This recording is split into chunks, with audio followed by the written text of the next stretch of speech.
getting as much information as possible. Guardians, moving to Town Hall 19, what is the plan with them? Well, fortunately, I can tell you exactly the plan because we actually planned this right back when we were making them. The plan is for them to... We're seeing a town hall every 12 months now. Is that the vision you have moving forward then? You just keep adding town halls at that cadence? Yes, but we always question ourselves. Okay, maybe we should do Town Hall 19, makes sense, but then how about Town Hall 30, Town Hall 40, Town Hall 50? Do we want to still make Town Halls then? You build all of these things, you spend so much time designing everything. Where do you come up with concepts for troops? Have there been things that you have designed and put into the game and you thought it was going to be used in a particular way and then the community used it totally different? Are there any concepts of troops that has been scrapped that you really liked? There's so many ideas. I can give you a bunch of examples. Maybe the first one that's coming to mind now is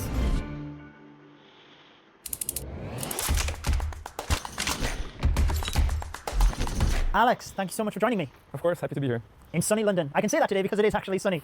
Well, I've got lots of questions for you, many from my community. And the first one I wanted to ask, relevant to yourself, was asked a few times actually. Guardians, moving to Town Hall 19, presuming there is a Town Hall 19, what is the plan with them? Well, fortunately, I can tell you exactly the plan because we actually planned this right back when we were making them in Town Hall 18. The plan is for them to leave the Town Hall. So they had a very characteristic connection to Town Hall 18 with the meteor that came and hit the Town Hall and brought it to the Gardens. But we like to have all Town Halls have their own identity. So we planned all the way from back then they would move out. Now, how they move out, I can't tell you. We're still deciding. Do they get their own building or they get like some sort of flag like the heroes? We're still going to decide, but they get to move out and the new Town Hall gets to have its brand new own identity. Ooh, so they're getting kicked out. So that means Town Hall 19 will have its own weapon. And the next question I was going to ask you, which again was asked quite a lot, is are they a requirement for Town Hall 19? And would you have to level them up to maxed? And if that was the case, would the progress be lost? But it sounds like that progress wouldn't be lost. However, the question would still stand, are they a requirement to get to Town Hall 19? Do you have to upgrade them? What's the plan with that? You don't have to upgrade them. You get access to all the Guardians when you get to Town Hall 18. You get the 3 first Guardians. You do not have to level them up. You can, you should probably because it's very good defense, but you don't have to before moving on. And as we go to the next Town Halls, maybe we can get more Guardians in, more levels. It will keep progressing. Maybe it's interesting to mention, one of the reasons we don't want to make them a requirement is because we saw with the Town Hall weapons that they were sort of getting in the way of progression depending how the players want to play. If they want to rush a little bit, they become a little bit of a chore. So we decided to remove them. And with the case of the Guardians, it felt like it would be just maybe a chore to get them as a requirement to progression. Interesting. Well, I think that's great for people to know, planning-wise, for moving to Town Hall 19. Helps me with my gemming to the highest Town Hall in 1 hour videos that I won't then have to max the Guardians. But you said there is like more Guardians or more levels. So even if they move out of the Town Hall, that wouldn't necessarily be the end of Guardians. You'd still be looking to expand them as a feature. Oh yeah, for sure. They have a very interesting characteristic because they're a troop that is only present in defense. So that allows us to make actually very interesting choices. What can a troop do that they cannot do in the attack? They do on the defense only. That's the space the Guardians gives us. We started a few simple ones, but maybe we get some more interesting ones in the future. Well, that's great to hear. At least people now know exactly what's going to happen with the Guardians. They can plan their upgrades and how they want to manage their resources. You said that you already knew with Town Hall 18 the plan for them at Town Hall 19. So you have a little bit of a longer term vision there. We're seeing a Town Hall every 12 months now. Is that the vision you have moving forward then? You just keep adding Town Halls at that cadence? Yes, currently we do see Town Halls and the new Town Hall levels as a great way to bring new content. It really works. We see every year players really engage with this new content, and what I personally like is how all those players that are like maxed out there at the end of the game, they all get this brand new content. They get to start this off together. Gives a really good cadence, and the package of content, how we kind of look at a package of a Town Hall, it's really interesting both in progression, in terms of unlocks and how, so this is working really well. I plan to keep going. But we always question ourselves. We think about the future, okay, Town Hall 19, okay, maybe we should do Town Hall 19, makes sense, but then how about Town Hall 30, Town Hall 40, Town Hall 50? The numbers become really big really fast. Do we want to still make Town Halls then? I think this is a question we keep asking ourselves. Right now it makes perfect sense to continue. We have ideas if we were to, change. We talk about what we would do in those cases. It's interesting conversations at least. I'm sure because Town Halls are the most exciting. They are new content, generally come with new mechanics or like something fresh. So they are super exciting, but you're right, going forward 10, 20, 30 years from now, how does that look? And we already have this problem where people start the game now and they're accelerated through the Town Halls so quickly that some of the upgrade times are so fast at the lower levels that you almost can't keep up. As soon as your build is working, it's finished again. I know whenever I've started a new account recently, it's a good few days, maybe nigh on a week before you actually get an 8-hour upgrade that you can just get your builders working overnight. If you just keep slashing upgrade times, people learning the game get forced through these Town Hall levels so quick now that they have to learn the intricacies that we as longer term players got to learn over time. So I think there's a lot of things that comes into play that's not just adding a new Town Hall, new content. It sounds great. It's more that bigger picture that you're talking about with these conversations, right? Yeah, when we think about the max players, the new Town Hall is perfect for them. It's really a great amount of content. There's time for them to learn. But when we look at a new player, instead of going through 10, 12 Town Halls like it was back in the day, they now have to go through 20, and it's so fast. That's where we want to kind of fix problems that so many Town Halls would bring. And there's many ideas on the table. I can give you some like tidbits, maybe things we've discussed, like cutting content out of the journey. Maybe we make like merge a Town Hall into another. Maybe we remove one of the Town Halls. Maybe we just kind of pile them together in some way. There's ideas of like maybe you choose which Town Hall you're going to play, but you skip one. You know, so many crazy ideas. Nothing that not promising anything. Crazy. Yeah, but so like almost like a level squash, really, of like some of the levels that if you're saying merging them together. I guess with that as well, you generally have like let's take an archer tower. There's one or some Town Halls even 2 levels per Town Hall. So then I guess you could squash a Town Hall level, but then you've still got multiple defense levels. That like there's a lot of complications with a big thing like that. So natural that they're just early like what if conversations. Yeah, eventually we might become from what if to we must do something. Yeah. I don't think now is the time. I think the game still feels pretty good, but yeah. This conversation we can maybe pick back up in the future. Come back with our walking sticks in yes. years to come. I did want to ask actually, with regards to adding more Town Halls, you almost run into this problem of, yeah, we bring new mechanics to a Town Hall, it's really exciting, but you do make the game a little bit more complex the more things that get added, right? Which is fine over a long time that you've managed to learn things. You're only learning one new thing at a time, but back to new players, the game can become quite complex quite quickly. So how do you try and balance complexity versus accessibility with new content? That's a really great question. This is the toughest part of my job, is to actually solve just that. How do I keep bringing in more content without making the game too complicated? Clash is naturally a very complicated game, but there's a few ways that we tackle this. So one thing I really enjoy is the fact that players have a choice of how they play. So I can choose to just do an E drag spam, have very easy time, and play a game in a way that's not too complicated, or I can go super deep and make a very complicated army that has very detailed, each troop has its need. So the player has a choice of how much complexity they engage with. That's one of the things that makes the Clash that we play today work. The other way is to make sure that whatever we're adding is not too complicated, too special. I think special rules, for example, is a really interesting topic. I can bring a very recent case with the Ruin Witch. Okay. So the Ruin Witch has 2 special rules that I wish were in there. One of them is a limitation on how many troops it can spawn. So right now I believe it's 8. I wish you could just keep going, but that broke a little bit balance. It was a little bit too strong. And the second one was to give Rebel Knights a losing HP over time. Both were special rules. I really didn't want to have them in the game. I tried really hard, but somehow the balance was just, she was getting way too strong without these rules. So trying as much as possible to keep the game simple and remove as much of the hidden rules is a way to also add new content that is like not too complicated to pick up on. Yeah, I interviewed Petri, which will have released before this one, but I am a big fan of advanced descriptions, and I guess this is part of the problem because I don't like special rules either. If it's unintuitive, I just don't like it because I think for most players, it's weird to them. When the Guardians first came out and the Poison Lizard impacted them, but a Poison Spell didn't, and you have all of these weird rules, which I understand for balancing may be needed, but to a player, it doesn't make sense, and then there's no way in the game that explains those either. So you just run into, again, this complexity, like friction point. So I'm totally with you on that one. I think it's an interesting dilemma that you have of constantly adding new stuff and keeping it accessible. I know like the Druid is, again, I guess a somewhat recent troop that has simplicity, but a certain level of complexity in like how many bounces it can deal, what's the distance between those bounces. There's all sorts of intricacies that go into troops sometimes. So I can appreciate how hard of a job you have in that regard.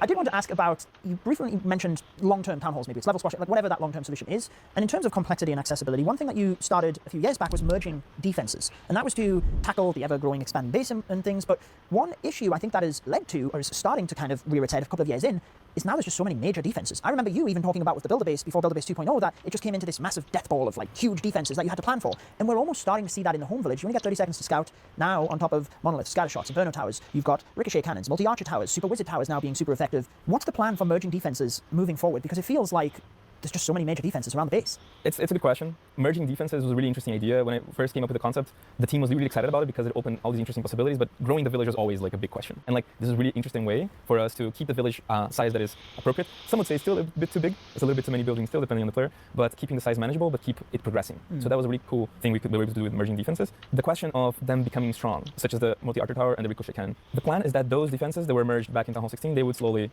become normal defenses again. So as all the other buildings get stronger, as the troops get stronger, then buildings like the ricochet cannon and the multi-archer tower would go back to a level such comparable to an X-bow today, for example, right? And other mergers that would come later would then pick up the power. So that's the idea of how we move forward. Hopefully we can make it work. It's not easy. Yeah. And specifically, the challenge I think is we want merges to be meaningful. We want players to want to merge things. So if you merge 2 archer towers, the result has to be better. So it becomes really strong, but then it has to, over time, go back to like a normal defense. So this is the balance that we're trying to play with today. I hope we can make it work.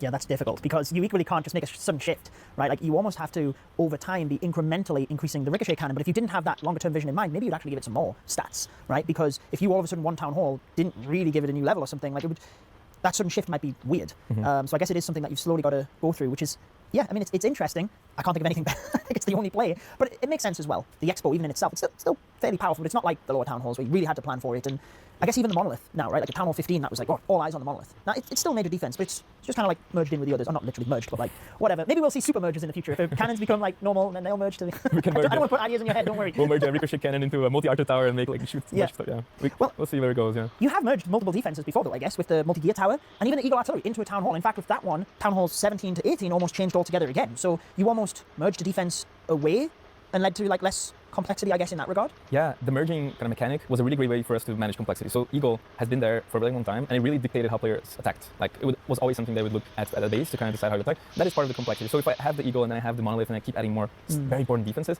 complexity keeps growing. So merging away the Eagle was one of the ways of doing that. I'm sorry for those players that really love the Eagle. I also love the Eagle, but it was a good way to kind of make Town Halls feel a bit more different, and it was a really great way for us to manage complexity. We can potentially see something like this in the future as well. I hope this is something that everybody can prepare for. Some defenses might get merged away just like the Eagle did. I think that's, honestly, it's one of those things where sometimes a short-term change, you might not be able to see the long-term vision of it, so I can understand that. I think from the learnings of the Eagle, if you were to do something like that, you almost have a little bit of a learning in place as well, in that people got like a decoration from merging away the Eagle, which I think is cool. Like they got rid of one of their defenses, they get that as a little trophy, if you will. But also, I don't feel like the Eagle and the Inferno Artillery, I believe it was for Town Hall 17, it didn't act very much like the Eagle. So I think merging into the Town Hall, if it kind of kept its signature move, might be a little bit better. Because I remember after the World Championships, before you merged the Eagle away, talking to General X, who, World Champion, fantastic attacker, one of the best base builders as well, he was saying when he built the bases for, I guess it was Town Hall 16 World Championships, he was just putting the Eagle Artillery next to the Town Hall. Not because it was super strategic and it would protect the Town Hall, but just because he had nowhere else to put it. Because he didn't like the defense. It was so random. Sometimes it would cause damage, and other times it would just miss troops altogether. So he just used it as a HP meat shield in front of the Town Hall, which is kind of telling in itself, I guess. But yeah, a couple of topics I kind of gave you there. Yeah, it's funny because it really depends on the player. A more casual player will still fear the Eagle all the way up to Town Hall 16, for sure. I think it's an interesting discussion. There's multiple points of view if it's a very strong defense or not at that point.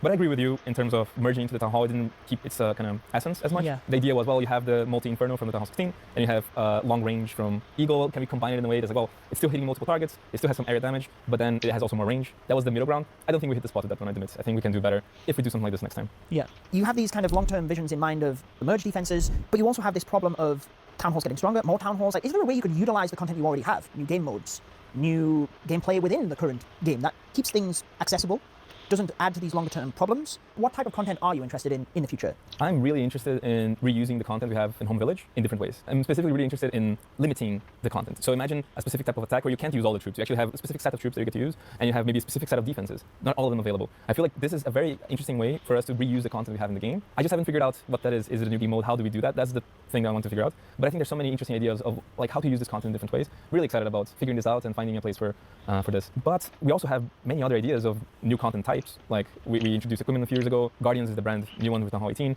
We have a bunch of new ideas of how to introduce new content types. I guess it's always just trying to figure out how they slot in, right? Because you have that complexity and accessibility, but then you also have the side of a new game mode sounds great, but if you have to do it, and then you're just adding more to the player, and it's not always as easy as just slotting it in. I'm sure it's really thinking about those intricacies. Like even what you just said about set troops and set defenses, I'm automatically thinking of like challenge levels in a way, but they're predetermined. But even if it was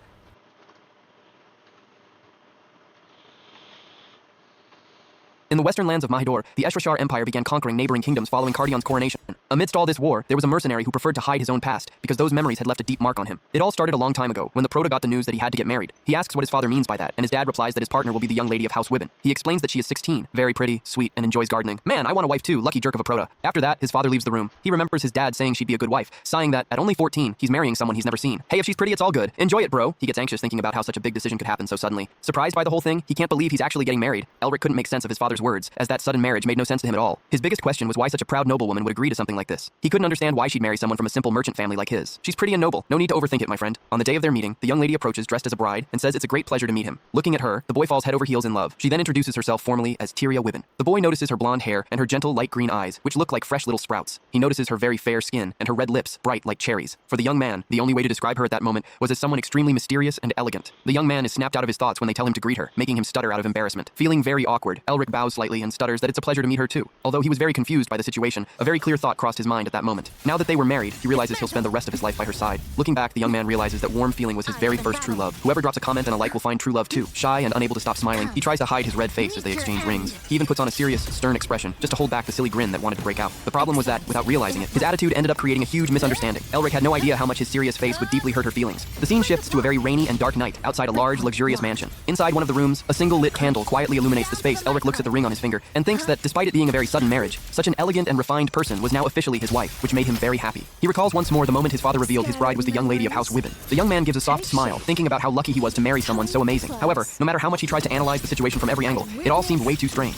He then asks the maid why a noblewoman like Tyria would agree to marry a merchant's son. The maid hesitates completely, not knowing what to say. Clearly showing her nervousness, he pushes on and asks Rhonda to tell him the truth, since she surely knows all the details. The woman remains silent for a few moments, visibly uncomfortable with that question. Suddenly, she reveals that it's nothing more than an arranged marriage, leaving the young man completely shocked. She explains that House Wibben used to be very wealthy, but went bankrupt, and in exchange for having their massive debts paid off, his family offered all necessary financial support and demanded that this marriage happen. Rhonda says that with this, their merchant family, House Portman, finally managed to enter the nobility. Elric asks if that means she was basically sold to them, and the maid just stays silent. The young man is completely devastated upon realizing the cruel reality behind his dream marriage. Panic-stricken, he frantically begins to wonder what on earth he just did to her life. Desperate, he runs out of there while the maid shouts worriedly, calling for the young master. The only thing going through Elric's mind at that moment was that he desperately needed to explain himself. He runs as fast as he can through the mansion's hallways, with the sole desire to ask for her forgiveness. The young man desperately wanted to find any excuse he could give to ease that situation. He stops halfway, leaning his hand against the wall as he tries to catch his breath from running. Tired, and with his heart racing, the boy leans on the wall, utterly exhausted both physically and mentally. He keeps panting, trying to calm down while thoughts spin endlessly in his head.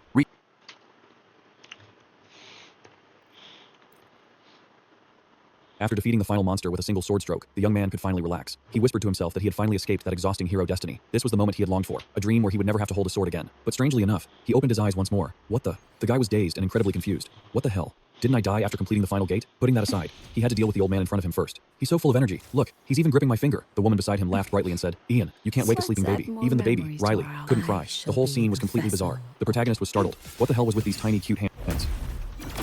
Riley? Who the heck is that? They seemed so happy as he started showing off his talent. The protagonist was the youngest son of the master swordsman, Count Iferetta, and it seemed like he had been reincarnated after death. They were still whispering as they saw him fully awake. A man stood in front of him, declaring, Are you ready to receive the sword's blessing? He was a sword master, and the protagonist was now the youngest son of the Iferetta family, the #1 family of swordsmen.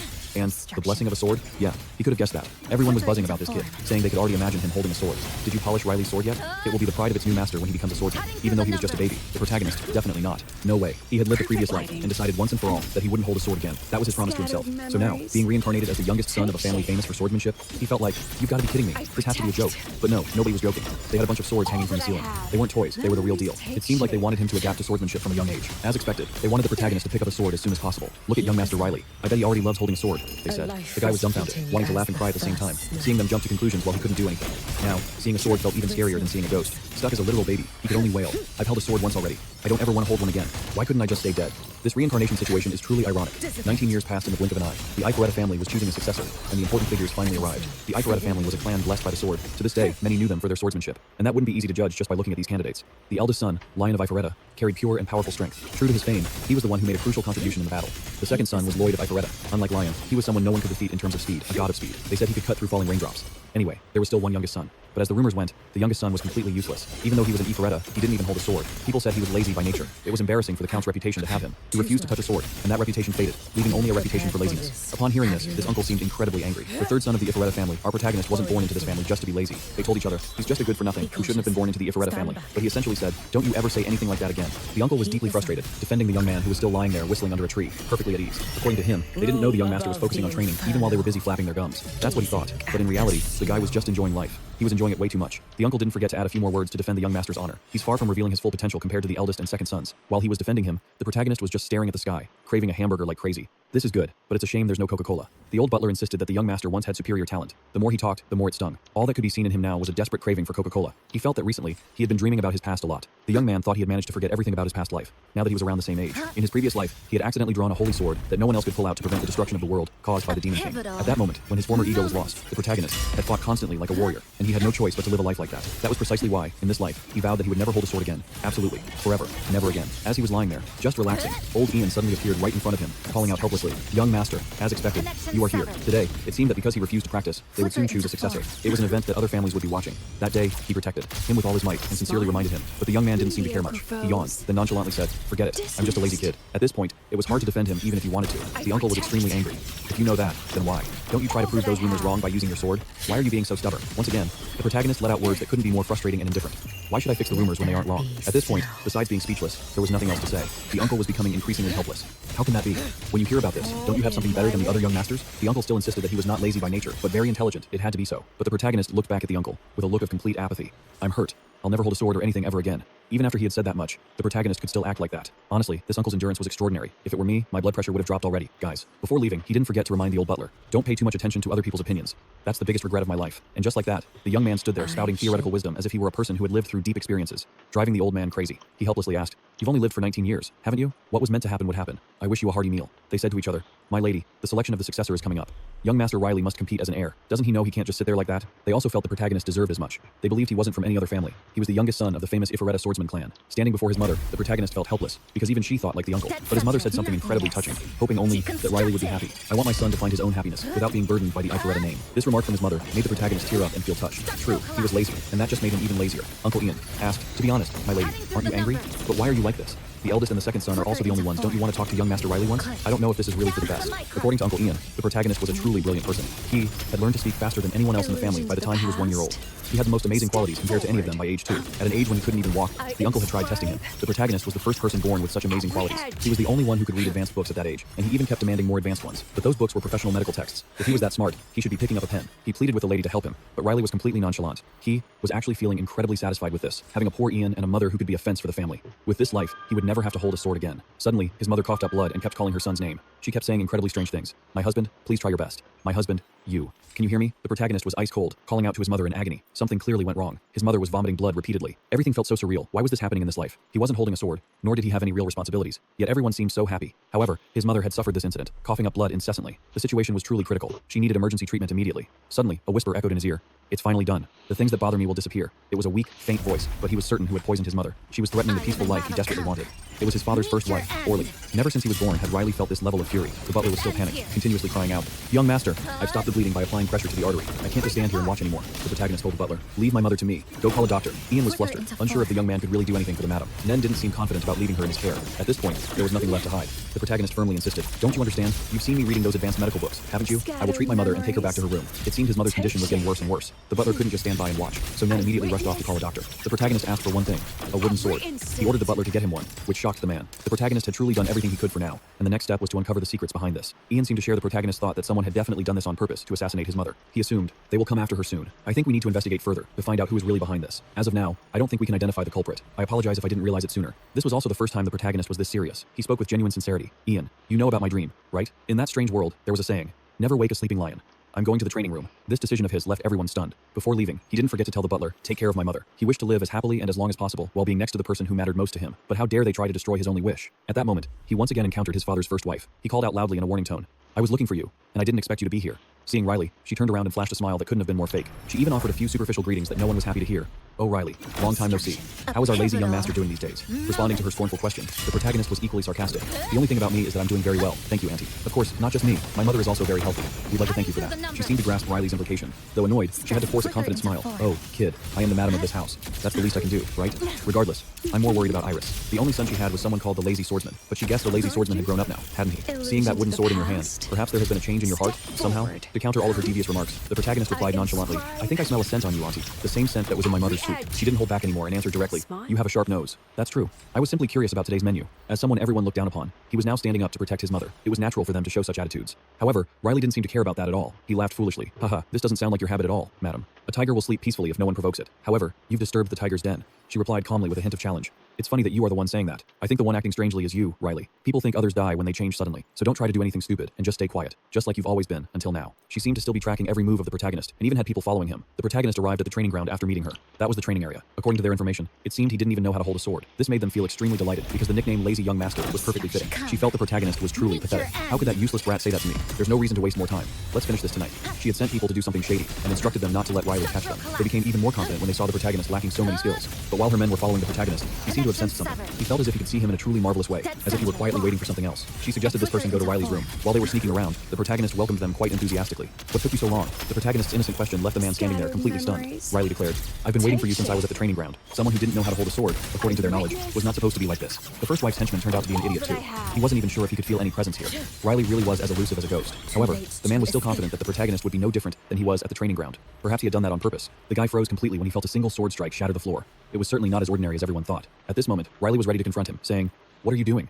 Why aren't you focusing on the battle? The protagonist lunged at him and said, You came here to kill me after receiving orders from Madame Orly, didn't you? He had basically figured out everything and all her plans, but she had fundamentally wasted her money. Hiring someone who couldn't even hold a wooden sword? What was the point? The man was scared out of his wits. This ironic situation was truly unpredictable. I mean, really? He had everything figured out, all of her plans in the palm of his hand, yet she essentially wasted her money hiring someone who couldn't even hold a wooden sword. What good is that? That guy was terrified, shivering in his boots. This ironic situation was truly something no one could have anticipated. After quietly handling everything, the butler returned and found him still resting on his chair, seemingly in a relaxing position. He reported that a dead body had been found in the mansion. The old man expected him to be surprised, but he was so nonchalant, replying, I thought it was something serious. Turns out it's just a dead body? The butler was frantic and replied, Of course, many people challenge House Efferetta, but this isn't just anything like that. It's not just a corpse, it's an assassin who snuck into the mansion. While everyone didn't understand why that person died, Madame Orly witnessed the scene of her man lying dead like that, even having his neck broken. She was extremely worried as people gossiped that the man was even in front of Madame Orly's room, meaning she could be a suspect. And above all, there was one thing. The news about the condition of Madame Iris of House Efferetta had been announced. The butler seemed to have sensed something and told the protagonist, It seems you've done something. What I'm saying is that this is not the time to stand still like this, because we cannot guarantee that there is only one assassin, and you shouldn't be alone. It turned out they were worried the protagonist would be assassinated like his mother. The butler kept showing extreme concern,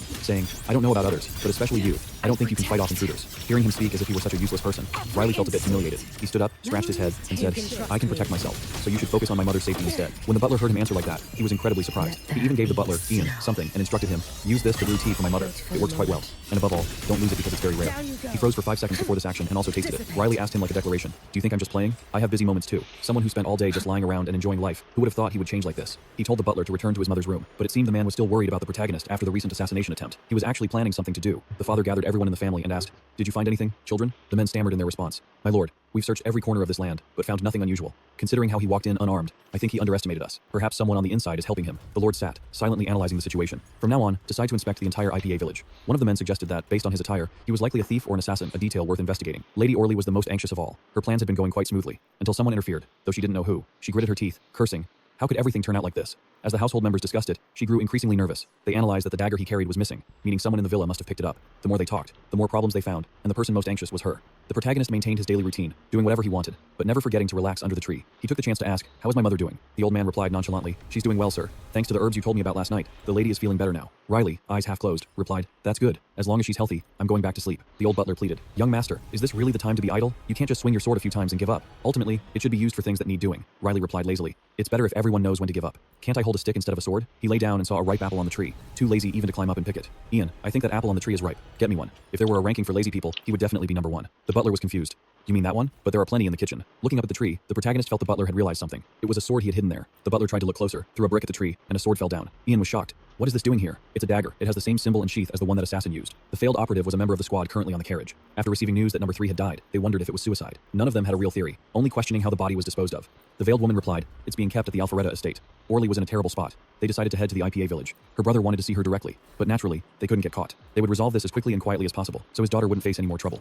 Orly, after that incident, was still in a messy situation. She cursed the foolish. Number 3, if you were going to die, you should have at least handled it properly. Why did you drop the dagger? Damn it. As she was pulling her hair out in frustration, her son, Royal, knocked on the door. She was still cursing, assuming it was that bastard Riley. Since when had the protagonist become such a huge concern to her? Orly maintained the calm demeanor of a mother and said, I'm very busy right now, but who brought you here? Her son replied, Nothing special. I just wanted to check if you were okay. I heard assassins were coming to your bedroom. She felt another headache coming on. Royal saw her expression and felt things weren't right. He guessed she was annoyed because that assassin had died in front of her room. It seemed that way, but he didn't harbor the slightest suspicion. He didn't forget to advise her. Anyway, you must be tired, mother. Rest well. I'll guard the door to protect you. She replied calmly.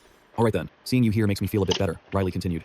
Anyway, have you heard the news? I heard grandfather's merchant fleet is heading to that village. Hearing this, she seemed a bit more excited. The test merchant fleet is heading to the village? Her son replied that was what the servant who went to the village had told him. It seemed they were arriving in large numbers. She acted confused. I haven't heard any news about them coming here. Anyway, thanks for telling me. I'm fine now. So you can go and do what you need to do. The news that they were coming in large numbers made her extremely happy. Perhaps father has come here himself. If he's here, it means he has a plan to end this once and for all. She grew wildly jealous, harboring a more sinister intent than ever, to make the protagonist and his mother disappear from this world. Meanwhile, Riley was still chilling under the tree like any other day. He looked relaxed, but his brain was constantly working. He thought they would have the same plan. Number 2 would go first, followed by 4 and 5. But ultimately, that wasn't what the protagonist wanted. He thought his father would handle it if they showed him the dagger, but it seemed the assassins would strike first. Though he fought with himself about whether he was ready, he didn't really want to act at all. They were trying to avoid being detected by the castle staff. Even the maids or the butler were warriors before working here, so they warned each other to be very careful. Even though he had figured out their entire plan, he didn't care what they did in the castle, but if they bothered him, he would act. So, it was best not to annoy him, and even better not to enter the villa. That was the wisest decision for them. They seemed to have heard the protagonist's intent. They were curious, asking each other, am I the only one who heard that? But in reality, it wasn't just one person. It had been broadcast to every member of the group. They hadn't heard of any assassin inside the Alpharetta estate. Where is he that he can spread this information so clearly? Should we order a retreat? They seemed fearful and hesitant, but in the end, they agreed that they had to end this as soon as possible and retrieve the dagger. According to the plan, number 2 and number 10 would retrieve the body, while the rest would distract the castle. If they encountered danger, they were to destroy all evidence by committing suicide. Even though she was just a concubine, she was still Count Sun's wife. She had no one to protect her. They seemed to have started executing the plan, ensuring it was completed without any flaws or witnesses. Lady Orley had ordered this, which was why they couldn't stop. They were even informed that her son, Riley, didn't even know how to use a sword. They discussed how this mission could be carried out easily if they just avoided the estate's people, take the chance, and get more money. Suddenly, they all heard a voice. Didn't I tell you not to come inside? They still couldn't detect who was broadcasting this. The protagonist continued. Sorry, but that wasn't the right choice. I already warned you. The lion wanted to hibernate, but now you want to make the lion roar? He sounded extremely angry. Is this your decision? Didn't I warn you? Riley laughed foolishly. I think these kids shouldn't ignore the advice of a kind adult, so I need to punish you. Don't you think? As he turned around, they seemed to realize that the person known as the young master Riley was indeed him. Far from being scared, they remained incredibly calm. This is perfect. We don't need to waste time finding you. To show our gratitude, we'll let you die in the easiest way possible. They claimed that confidently, but they didn't know who would be the one to die. One in the back, and one is invisible. Is that it? Everything they did, the protagonist knew like the back of his hand. He finished them off by running his sword through them without a single wasted movement. Clearly, he hadn't moved, but his sword had pierced them. With a cold expression, he said, that is why I told you not to bother me, and this is why you are killed by someone called a lazy shot. Every action of his left the group wide-eyed and stunned. No way, a man cut in two in the blink of an eye? They had been certain they were told he was the easiest target, but was that information wrong? Riley, having stepped out, added coolly, I can hear you, so, just come here. I'm sorry, but you won't be leaving here alive today. I need you to suffer everything you deserve. Another one of them lost an arm. To the protagonist, they were just a bunch of noisy pests that needed to die. Dealing with them is as easy as flipping my hand. By now, they must be scared enough to run for their lives, but escaping won't be that simple. I already warned them, but they insisted on doing the wrong thing. We shouldn't be bothering each other. You're the one who decided how I have to act, Riley. With a single, clean strike, he wiped them all out. He thought this would be fun, but why is it so boring? He's looking for the rest of them. Some assassins are surrounding Ian and a maid. When did they sneak in? A bunch of good-for-nothings. He lunges in to finish them off. How dare you set foot in here? I thought it was someone significant, but it's just these nobodies. They were killed in an instant. Turns out they're just inexperienced amateurs. But according to reports, that's the 15th assassin the maid has seen since they infiltrated. If they keep coming like this, then they just have to keep fighting. He's still worried about the protagonist and the maid. Go, protect Lady Iris's room. No time to lose. He runs for his life, praying that his young master is safe. Plus, the boy has a talent for hiding. The old man still believes he can escape all these dangers. Please, let nothing happen. Just as he arrives, he spots an assassin. The old man declares, I don't want to talk much, but I'll let you go if you leave right now. With a super cool demeanor, he announces, I don't have time to play with you. They lunge at each other, trading blows without yielding. Given their skills, the old man judges them as way too green to step foot into the Alpharetta household. Such arrogant fools, they don't want to live. They want to walk into their own deaths. But that guy doesn't seem fazed at all. A dagger suddenly flies straight toward the assassin. This wasn't a dagger from the assassin's group. He couldn't sense any presence or killing intent. How could it fly straight at him without the slightest sound? The old butler sees a golden opportunity. He immediately lunges at the assassin, quickly wiping them all out. After finishing them off, he suddenly remembers his young master. Meanwhile, the protagonist stands there, stunned. He thinks, why did I miss? I aimed for his heart, but it hit his shoulder instead. He actually meant to pierce the guy's heart. Well, that's normal, I guess, since this body is different from my past life, and so much time has passed. Plus, my skills have dulled a bit. Anyway, it's about time to wrap this up. Once the assassins are cleaned up, it's time for him to casually go back to his room to rest and play the part of the innocent young master. The old man rushes to his room in a panic, calling out, young master. Seeing him, Ian quickly responds with a completely calm demeanor, sitting on a tree to enjoy the view. Seeing the protagonist safe, the old man is overjoyed. The young man pretends to be dim-witted, asking, what are you doing out in the middle of the night? He doesn't forget to mention that the man is sweating. Honestly, with this look and his acting skills, he's not bad at all. Ian desperately tells the protagonist, we don't have much time left. Please, come with me. He laughs, acting naively innocent, and asks the old man, what's wrong? Are the assassins appearing again? The old man freezes for 5 seconds. How did you know about it? Assassins have infiltrated the mansion. Well, since the old man is acting so urgent, the boy should play along. He acts bewildered, not fake at all. Really? That's terrible. Oh my god. Is this the acting skill of a warrior who once saved the world? The old man buys it completely, even wondering, is that why you were hiding here? Thank goodness. If anything happened to you, I would have really regretted it. I think the situation has changed. It's too dangerous to be alone now. He casually asks, how bad is the situation? The number of assassins Syrah and I found is up to 15. Riley. He suddenly realizes he forgot to ask about his mother. The old man is surprised that he's still worried about her in this situation. Everyone says he's lazy, but he seems incredibly thoughtful. He suddenly looks at the protagonist with eyes full of love and care. It's like he has a maiden's heart. He replies that there are people protecting her, and she is brave, so the lady will surely be fine. Hearing this, the protagonist can finally breathe a sigh of relief. Let's join them first. The energy is becoming more terrifying than I thought. The Count has already drawn his sword. The old man remains on high alert. Actually, the protagonist has already finished things here and just needs to leave, but he can't conveniently tell him that. In Ian's mind, he assumes that because the protagonist is the weakest in the house, they must be extremely careful. We don't know what might happen, so please stay right behind me. Well, if you're going to act, go all the way. He acts incredibly grateful and says, all right then, thank you. He's so touched he could cry. Suddenly, he calls the old man over. Now that I think about it, I found something strange. This might be related to the assassins in the mansion. He stops and looks suspicious. But what is it? He discovers it's just a piece of toilet paper. This makes the protagonist extremely annoyed. He argues back. I was just checking. It's not dirty, okay? Just inspect it first. The old man feels incredibly disgusted by the paper. But as he opens it, it reads, Rumex, Moon Glow Herb, Cocatin Mushrooms, and written in big bold letters at the bottom, used before meals. Isn't this handwriting too familiar? The old man's hands start trembling. This can't be. These are the ingredients for the poison in the soup the lady drank. And Orley seems to be the main culprit behind this. At that moment, the assassins had infiltrated. The father was waiting there. I guess you really are just a rat, scurrying from place to place. However, you've chosen the wrong opponent. The assassin himself knows he can't defeat him. The father declares, I could have spared your life once, but you dared to oppose me twice. Anyway, The assassin had already achieved his goal of getting the dagger. Now he just needs to withdraw. If he has a little more time until the smoke bomb goes off, Orly will escape this predicament, and he won't have to worry anymore. The father declares, even if you kneel and beg now, you won't be forgiven. He lunges in, attacking the assassin directly. The father is extremely frustrated. You pathetic wretch. Is hiding the only thing you can do? I intended to take you alive, but not anymore. The assassin seems to be in an SOS situation. It's really dangerous now. As a swordsman, I'll let you say your last words. Before he could finish off the assassin, Ian runs in shouting, Count, we now know who secretly poisoned the lady. The Count stares at him with a blank expression. Ian didn't come alone. He brought Orly with him. The moment she arrived, everyone froze. They exchange unpleasant looks. It's just an ordinary assassin. I can kill him whenever I want, so everything is fine. Anyway, who poisoned Iris? The father seems to have some suspicions, and after looking at the paper, his face changes completely. Ian declares, the owner of that handwriting is Lady Orly. Honestly, the fact that she managed to escape at this point is impressive. She just covers her face, acts utterly miserable, and sobs. Riley thinks calmly, Ian must have handed over the letter by now. This means what Lady Orly did will be discovered soon. You've been running around for a while now. Riley, are you okay? Are you hurt anywhere? Suddenly, his mother stands before them. They stand around comforting each other. Don't worry, everything will be fine. Riley suddenly becomes unusually alert. I'm fine. Luckily, I'm doing just fine. The mother and son embrace as if it were a dream. Suddenly, someone runs in. My lady, young master, I am Ian. Riley speaks as if he already understands what he has done. The maid is confused. Where did they go? You didn't say much and left so suddenly. That's true. He has nothing to hide at this point. He immediately exposes her. The one who poisoned Lady Iris's soup is Orly. They have found the real culprit. Hearing this, Iris is completely shocked. She doesn't believe it's the truth. She repeats over and over that it can't be. This is just a joke, right? Young Master Riley found a note about the poison with Lady Orly's handwriting. The more she denies it, the more shameless she looks. She even thinks she misheard. Orly wouldn't actually do that. Even if she lived and died, she couldn't imagine a day where she would put poison in a bowl of soup. Iris collapses. Seeing her mother like that, the protagonist feels deeply sorry, even though he knows Orly hates Iris. But how could she do something so dirty? The protagonist was curious about what his father was doing at this hour. They were actually talking, but an uninvited guest was there. He took off his hat and declared that it was all over, they had the dagger, but the mission had failed. The father finally realized it was Orly's father, or in other words, his father-in-law. That was why he had only been hiding. Or was that it? How could he make others look like fools? Orly clenched her fists, looking deeply hurt. She said, the fool is actually me. The day you took another wife. Do you have any idea how much I suffered? If you had only looked at me with those warm eyes, I wouldn't have done such terrible things. But now, what was the point of saying such nonsense? In truth, she had become a cruel and wicked person. The father declared, what you wanted was the family status, not me. Stop being so duplicitous. The father then began to expose everything. On the day of your wedding, do you know what I checked first before meeting you? This engagement involved the test trading company. You were very satisfied when you followed this family name, but in reality, no. You brought filthy assassins into my mansion, and now you dare to say it's all my fault? With a cool, imposing demeanor, the father laid everything bare, leaving her speechless. There was no more talk of husband and wife. The father, completely fed up, ordered her to get out of there right now. Looking devastated, she left the house. Orly, appearing desperate, told her father that it was all just a dream. Father, I'm sure it's just a nightmare. If I blink again, I'll find myself lying in bed. And even if it's not, this must have happened on some other day. Because Orly had experienced failure, she was like this. But it was fine. Her father asserted, as long as the test trading company stands firm, we won't collapse easily. That was why they wanted to stand up and start over. Orly saw something and cursed it. Turned out, the protagonist was right behind them, sitting blatantly, holding the dagger while provoking them. Is the fun over for you guys? He felt the fun hadn't even begun yet. Seeing the protagonist, the father was startled out of his wits. Why is he here? At this point, formalities meant nothing.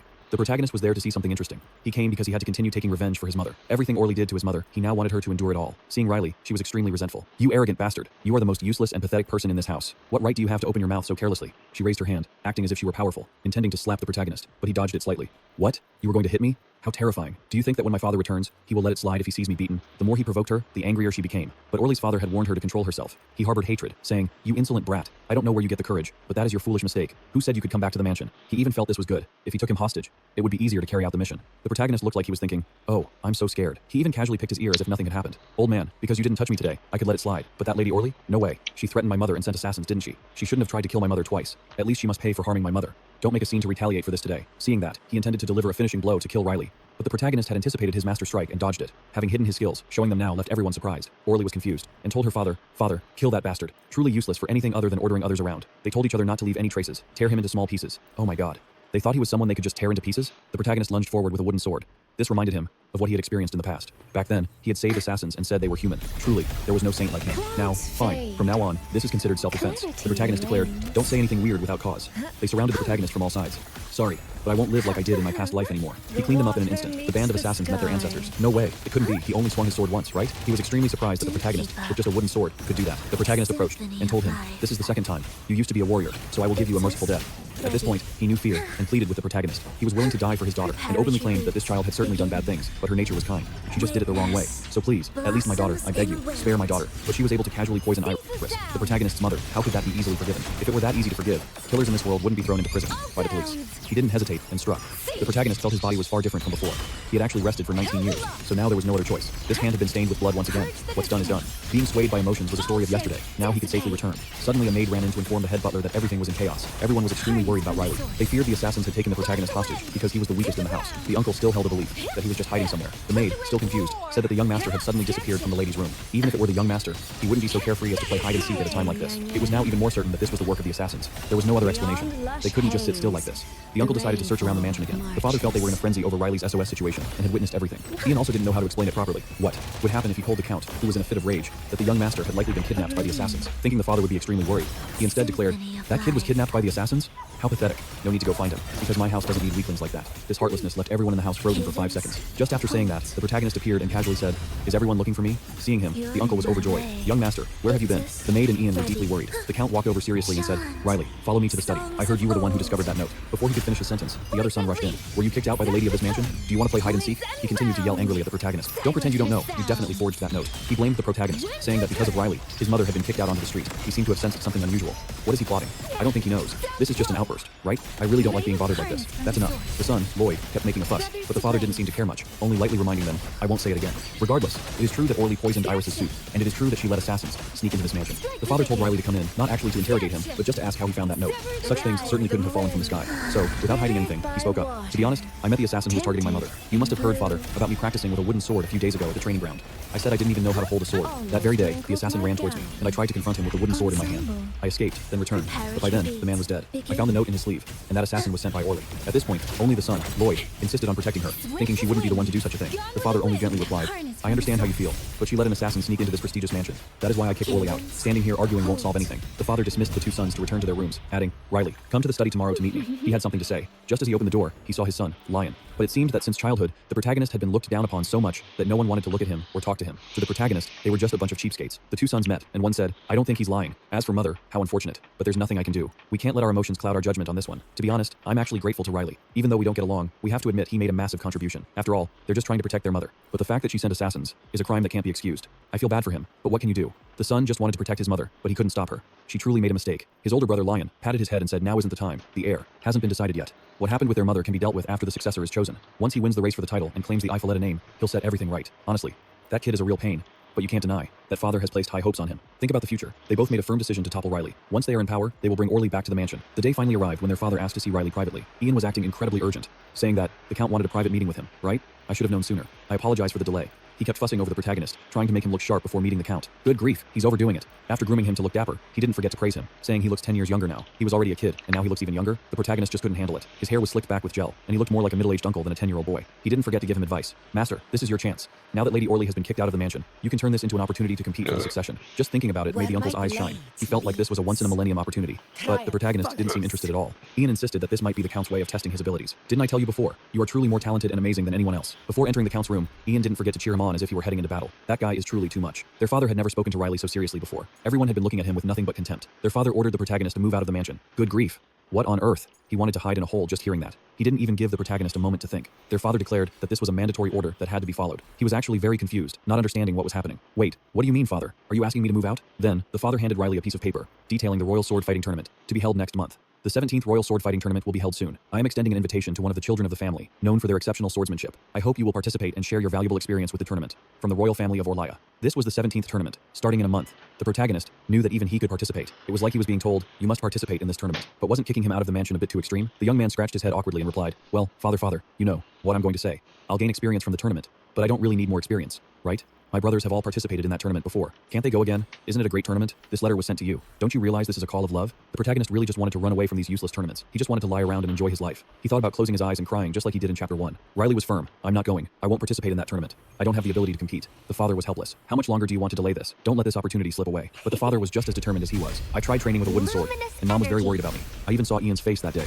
So, father, please don't make me go there." The young man clenched his fists, determined and asserted, "Please, father, don't make me hold a sword anymore." Just as he said this, he thought his father would get furious and yell at him. But instead, he encouraged him, saying, "Son, you can do it. I truly believe in you." Hearing those words, the protagonist's heart skipped a beat. Memories from the past echoed in his ears. "You can do it. The warriors can't do it without you. You can do it. You can do it. You are a warrior. Isn't that your duty? Fight, warrior." In the past, she had looked at the protagonist with that exact gaze. Because of that, the protagonist didn't really want his father to look at him that way. It seemed like that look would make him waver. Every word felt like a conflict. He was determined. "I won't compete." The father remained extremely firm and tried to convince Riley. "This tournament is different. Things are different now. You are no longer a child, so you don't have the right to choose. You must participate in the tournament, at least for the sake of the family's interests and honor." But to him, he just wanted to live his own life. Why must he do this for the family's sake? Just as he said this, The uncle snuck in. There was something stuck on the door, so I came in. Seeing that, the protagonist bolted. The father ordered the uncle to catch him immediately and bring him back. Escaping them made Riley feel incredibly exhausted. He just wished he could have a normal life without any memories of his past life. Everything felt so present, making his head ache terribly. Forget it. Why was I born into a family of swordsmen? This is truly insane. He knew they wanted to train their son in how to fight, but why did even the servants know how to fight? He had been optimistic and happy just recently, but the protagonist felt he had truly changed. How can I get so angry just because of a few words? What must I do to find something that countless others cannot find? While he was hiding, he heard the maid looking for him. She told Iris that the Count wanted to talk to the young master about the upcoming tournament, so that was the reason he was avoiding the Count. The Count really hopes the young master will participate in the tournament, but he has already run away. I heard the lady has no heir. Does this bother you? His mother replied. Well, a little bit, but I think I'll be fine. Sometimes, Riley would show a sad face. I want to have a private talk with him and ask if he has any troubles in his heart, but every time, he just replies that everything is fine. He tells me there is nothing to worry about. I've never seen him like this. I don't know the reason, but as a mother, I need to understand him more. Even if everyone hates him, I will always support him, because more than anyone else in the world, I truly want Riley to be happy. Hearing that, who wouldn't be moved? Iris had another wish. She wanted a new room and asked the maid to prepare it. As if out of habit, it seemed Iris was very familiar with her son's hiding spot. Seeing his mother, the young man teared up as if he were a 3-year-old. The mother just smiled. I was just thinking about a few things. You did that when the assassins broke in. Many people were worried because they didn't know where you were. Is what you're thinking about related to the tournament? The protagonist still couldn't say a word. The mother asked again, and then he replied that because just holding the sword makes me feel terrified. So what about a date? I said a date with your mother. The mother replied, I will help you as a mother. The two were carrying everything necessary. They were busily preparing for this tournament. Everything had been arranged very carefully. Now, all that was left was to set off. The uncle seemed worried and turned to ask, do you think just me and Sierra are enough to help? Yes, that's right. I think the two of you are enough. The protagonist also seized the moment to add, of course it's enough. I know how strong you two are. They finally finished preparing everything. Riley gratefully told his mother she didn't need to go with him, but she had promised and made an agreement with her son. This is our first date. She also reminded the protagonist not to say things that would ruin the atmosphere or make others feel jealous. Though he thought, who would even be jealous? The father asserted that by going with the boy, he was sure he would participate in the competition right away. Iris's face suddenly tensed up, and she said, the agreement was about positive things, not negative, right? At this point, the mother decided to give her son some advice. The father let out a sigh and said goodbye to Sarah and Ian. He didn't forget to warn them. If anything happens to them, the two of you will be held responsible. Ian followed orders, bowing sincerely, and saying he would swear on his own life that he would protect them thoroughly. That was his lifelong mission, and after much back and forth, they could finally set off. Iris was feeling incredibly excited. It had been a long time since she'd spoken to him. Riley looked totally confused. It was his first time ever stepping foot outside the castle. Since Solala was the name of the castle, he had lived there his whole life, only to realize the castle actually didn't have a name. Iris explained that because her father loved the castle so much, they named it after him. They were chatting away so happily, and the mother kept the conversation going very intimately. Sarah, you're a native of Sorlia, aren't you? She was someone who lived in the region to the right of Sorlia. Seeing they looked puzzled and didn't understand, the young lady explained further. This is a map of Sorlia.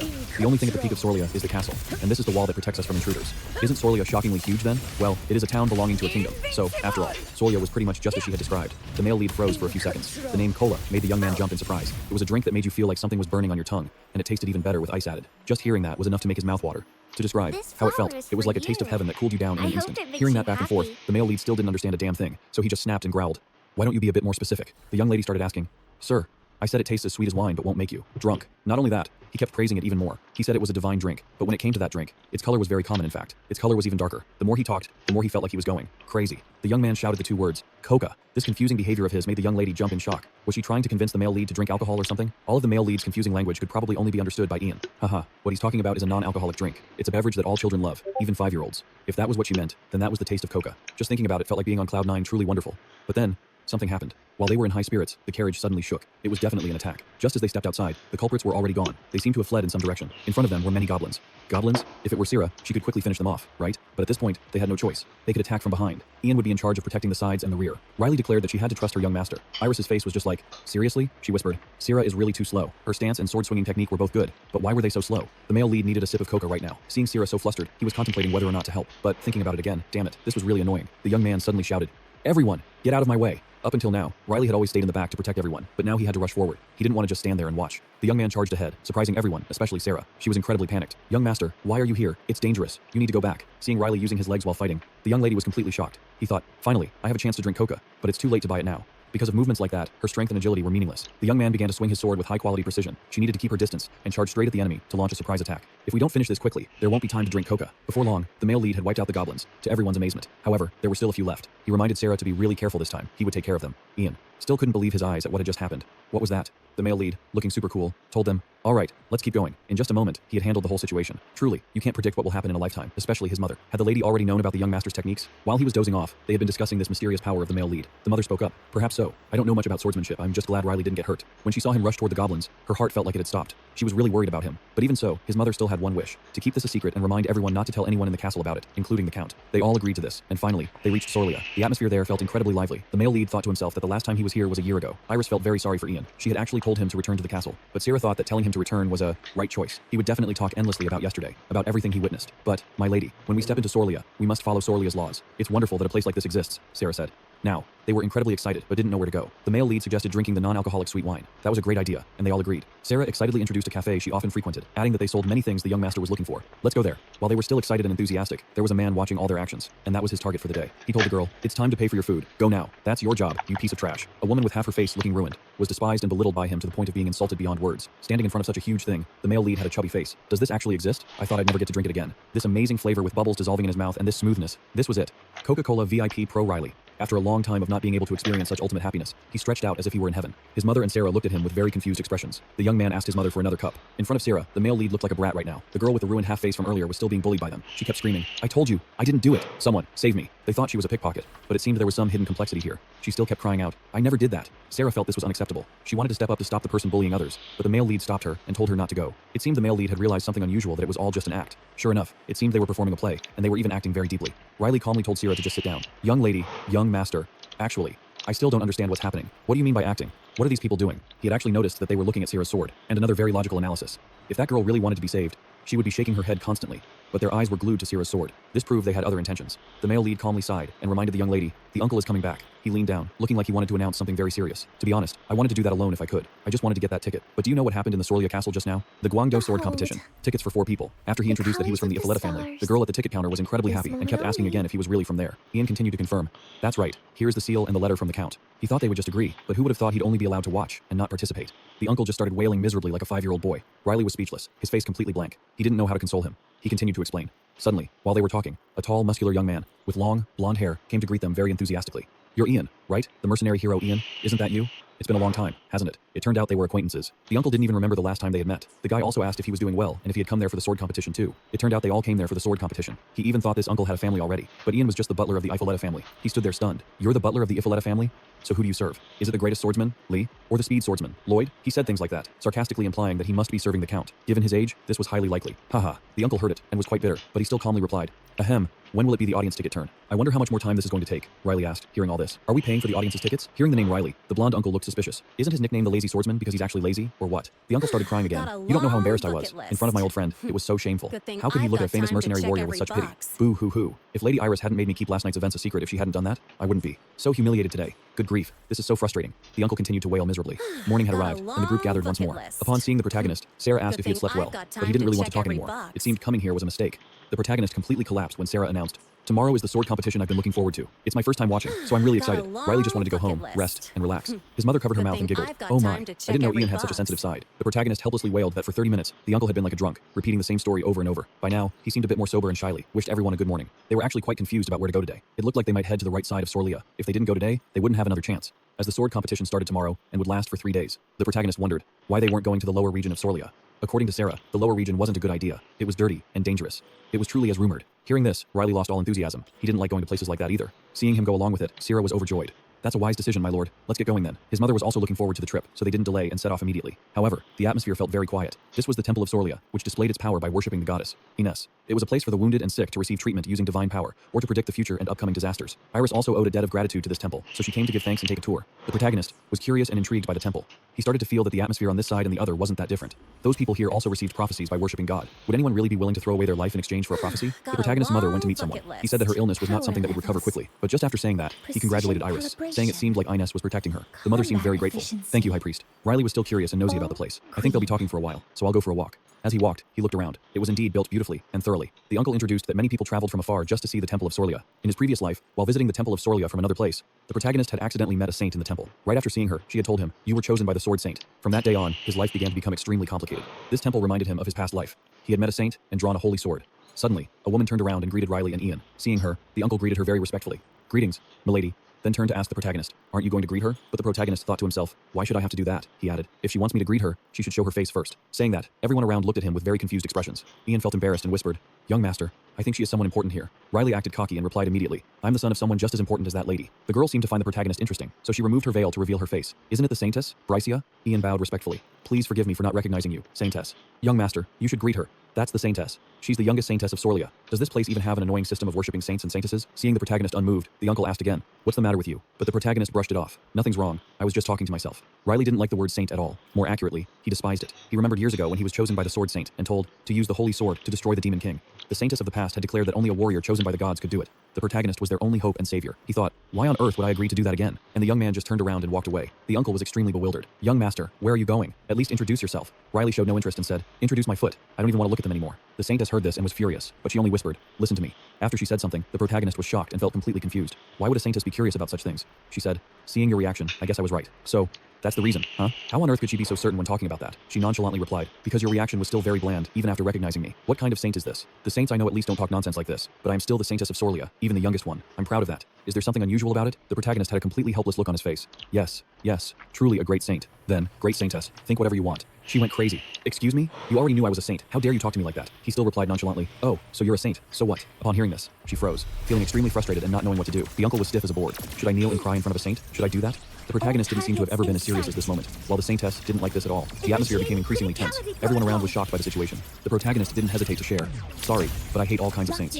I'm still holding a grudge against them, so let's just go our separate ways and stop bothering each other. Hearing this, she felt both embarrassed and hurt. Was she crying? And after talking to Riley, what kind of saint was so unreasonable? Someone handed her a handkerchief, but she slapped it away and said, don't speak like that to a saint. It's blasphemy. Seeing her so upset, the protagonist still didn't back down one bit. He kept twisting the knife into the young woman's heart. So what? I don't believe in any religion at all. She seemed increasingly hurt. You're really funny. You're the one who started saying those ridiculous things first. Why are you making me the bad guy? Just keep picking fights and crying. It seemed Riley was fed up. That was the reason why he didn't want to come here and wanted to go back immediately. He also said, we have no reason to linger here any longer. Since she became a saintess, she had never encountered such a shameful situation. As a saintess, how could he dare to show such hatred? They started gossiping. The fact that someone hates us is unbelievable. The more the people around gossiped, the angrier she became. You call that comforting me? To calm things down, they had to say, that guy is just a young master who hasn't experienced the world. Don't pay it too much mind. Seeing them all panicking, she asked further, anyway, have you ever had thoughts like that? Hearing this, they were shocked. Of course not. You are the saintess who has received the most blessings under the protection of goddess Inez. I even have to wonder if you are her incarnation. You don't need to care about what that guy just said. They all comforted her, and she seemed to calm down a bit. That's right, just ignore it, and continue praying for all the best things. Just then, something seemed to have happened. A beam of light struck down directly onto her. The saintess seemed to have realized something about the protagonist. She turned around, extremely surprised. This can't be. Could it be that person? The uncle was curious about what the saintess had just said to Riley. Actually, at that time, she had leaned in and whispered, could it be that you like men? But it seemed the protagonist didn't want to tell the uncle much, so he distorted it into, she asked what my type was. I want to ask that too. Forget it, it's not important anyway. That bothered me, but since I'm a decent person, I'll let it slide. Being close to a saintess won't bring him any benefits. Anyway, his mother was incredibly puzzled, wondering what on earth could have happened to her son while he was there. They'd gone on and on, but it wasn't exactly like that. Next, they were heading to the magic tower. Come to think of it, you once said you were interested in magic, right? The young master didn't hesitate to answer right away. That's right, moving objects without even having to lift a finger. How convenient is that? Hearing this, the old man's jaw dropped. You shouldn't learn magic just for a reason like that. A mage from the Outplayed family? Honestly, it's just impossible. Looking at this tower over and over again from the eastern side of Sorlia, it feels a bit strange. They say that if you get close to the tower, the air itself changes. They say it's because of the pure energy surrounding it. That light over there is a magical artifact. All units fire. Form up mech. Starlight over the seas. Scorch through the void! Heroes on. Lights up. Line lights, check. Sing your... Ha! Eclipse! Light show of the finale. Fire! Order. Drive safe. Go over here. Woohoo! Woo! Perfect! Woo! Mind if I bail here? I need not wait for Efficient energy manipulation skills of the previous war era. He was the one who had sensed the potential in young Master Riley. He was eagerly waiting for the day when the male protagonist's power would be revealed, shattering his lazy swordsman nickname. They just headed straight to the magic tower. This place was much larger than they had expected. Surely, the magical artifact must have made this place feel far more spacious than what they observed from the outside, although they didn't know much about these things. This was truly amazing. Regardless, this place was special. Everyone here is weird. Suddenly, a young man came up to greet them. Excuse me. Could you tell me what brought you here? The old man replied, we're just here for a quick visit. The tower isn't a place just anyone can enter. Do you have anything to verify? Your identities? After taking one look, he realized they were from the Ephelida family. They would allow the male protagonist's family to tour the first floor. However, they were not to go up to the second floor or touch anything without receiving permission. No sooner had he finished speaking than the male protagonist touched a giant, super-sized, shimmering stone. That guy immediately came over to stop Riley, stammering to explain that because its color was so beautiful, it enchanted people's hearts. Even though he was the Count's young master, they couldn't allow him to do that. This thing, in reality, isn't something you can just touch. The more he said, the more curious Riley became. What on earth is that large stone? But they couldn't tell him. The objects you are allowed to touch have all been marked, so please pay attention. For items without marks, please do not touch them. Please observe only from a distance. Saying this only made him even more suspicious. Iris asked them to guide their tour of this place. They didn't really know much about the tower, so they were very interested in seeing it. The young man managing the place was named Feta. He started introducing them. Mages, wizards, alchemists. There are countless types of mages. If you wanted to list all their characteristics, you wouldn't have enough time even if you stayed up all night. They often use this type of magic book. You can pour water into this spherical device. Once you pour the water in and wait long enough, the water will turn into ice. This is thanks to the magic circle drawn inside the device. It sounds magical, but Riley didn't seem to find it very special. So, it's no different from a refrigerator? Wait, what's a refrigerator? They didn't actually understand this definition. Feta didn't forget to remind them. Do come visit again. If you follow the proper procedures, you might even get to tour the second floor. But what on earth is so sketchy about the second floor? The second floor is where mages practice spells like Fireball. That was also something the male protagonist was curious about. The more they talked, the more interesting it sounded. Everyone looked extremely excited at this kind of magical artifact. Only Riley looked troubled in a way that was hard to fathom. Previously, he had been extremely curious and wanted to try it, but now, he seemed very hesitant and indecisive. Seeing him like that, the old man flew into a rage, looking at the male protagonist with fiery eyes. He asked again exactly what this stone was used for. Feta explained that he just needed to place his hand on that crystal sphere. The crystal sphere would glow, and the water level would rise based on the energy he possessed. It didn't sound like anything special, just putting your hand on this sphere. Before he could even try, the old man looked dangerous, and he even had the audacity to ask the guide, what if the artifact shatters because of the excessive energy? Feta continued to explain, if that happens, I guess everyone would be eager to recruit him, the younger, the better. However, until now, the crystal sphere has never shattered. Just making it crack would already make one a genius. In history, no one has ever been recorded as having broken it, unless they were a dragon. This object can never be broken. If I had to list a few people who have cracked the sphere, it would be the Archmage of Magic, Master Ostrua, and the person known as a mercenary hero. What was that person's name again? I don't remember his name, but he was one of them too. It seemed he was eagerly waiting for something from Riley. The moment the male protagonist placed his hand on the sphere, a stream of light began to radiate. My heart is pounding, folks. I don't even know what I'm waiting for myself. He placed his hand on it, and within a split second, it seemed it was all over. Everyone was extremely curious to see how the result would turn out, but it seemed a bit disappointing. Riley was completely normal, and even average. Ian was totally disappointed. He couldn't believe it. Average? Not at all. Beyond the regulated threshold? Or belonging to a category that couldn't be measured, just average? Really? The male protagonist seemed very excited about the average result. So, can I become a wizard now? This didn't seem bad at all. Still, learning magic every day would be better. No one paid attention to this result, except for Ian, who didn't seem willing to accept it. What do you mean by average? That can't be. That can't be the truth. He just lunged at the sphere, squeezing it with all his might, so much that the guide couldn't even stop him. He assumed this sphere must have a problem and misjudged Riley's strength. Riley remained very calm, whistling. While the old man was going crazy, he felt very hungry, so he invited everyone to go eat and have a meal with Sierra. She had said she would prepare everything and had booked a table at a restaurant. At this point, no matter how much you cry and scream, it's useless. Ian was exactly the type to have high hopes and big disappointments. Is there really nothing wrong with this sphere? It seemed something had happened. Sierra called out loudly, Master Ian, behind you is Master Riley's magic. His face turned extremely surprised. No way. Is the young master actually proficient in other things? If the magic power is this strong, I think we should move somewhere else before it hits us. If we keep talking here, who knows when we'll get to eat. He was so stubborn that Sierra had to grab Lloyd by the head and neck to get him to leave. The old man was still unsettled, clinging to what he sensed, that the young master had immense potential, countless envious eyes of others, and the prejudice of the world toward a lazy swordsman. Feta breathed a sigh of relief when they left. He swept up the place. That old man was old, but he had the strength of an ox. He felt helpless because the male protagonist had touched everything. Now, he looked incredibly exhausted. But just as he turned around, a group of people were gathering in one spot. What on earth happened? Oh my god, the blue stone just cracked wide open. Is that the energy measuring stone reserved for wizards? How could that be? Who is the one who shattered the stone like this? They are in trouble, although they don't know who did it. If Ostrua discovers this, it will become a huge danger. The only way to handle everything now is to find the culprit. If things go the wrong way, they might be blamed as if they were the ones who did it. Besides that, they have to think of a way to catch the culprit without any evidence at all like this. Someone touched the stone.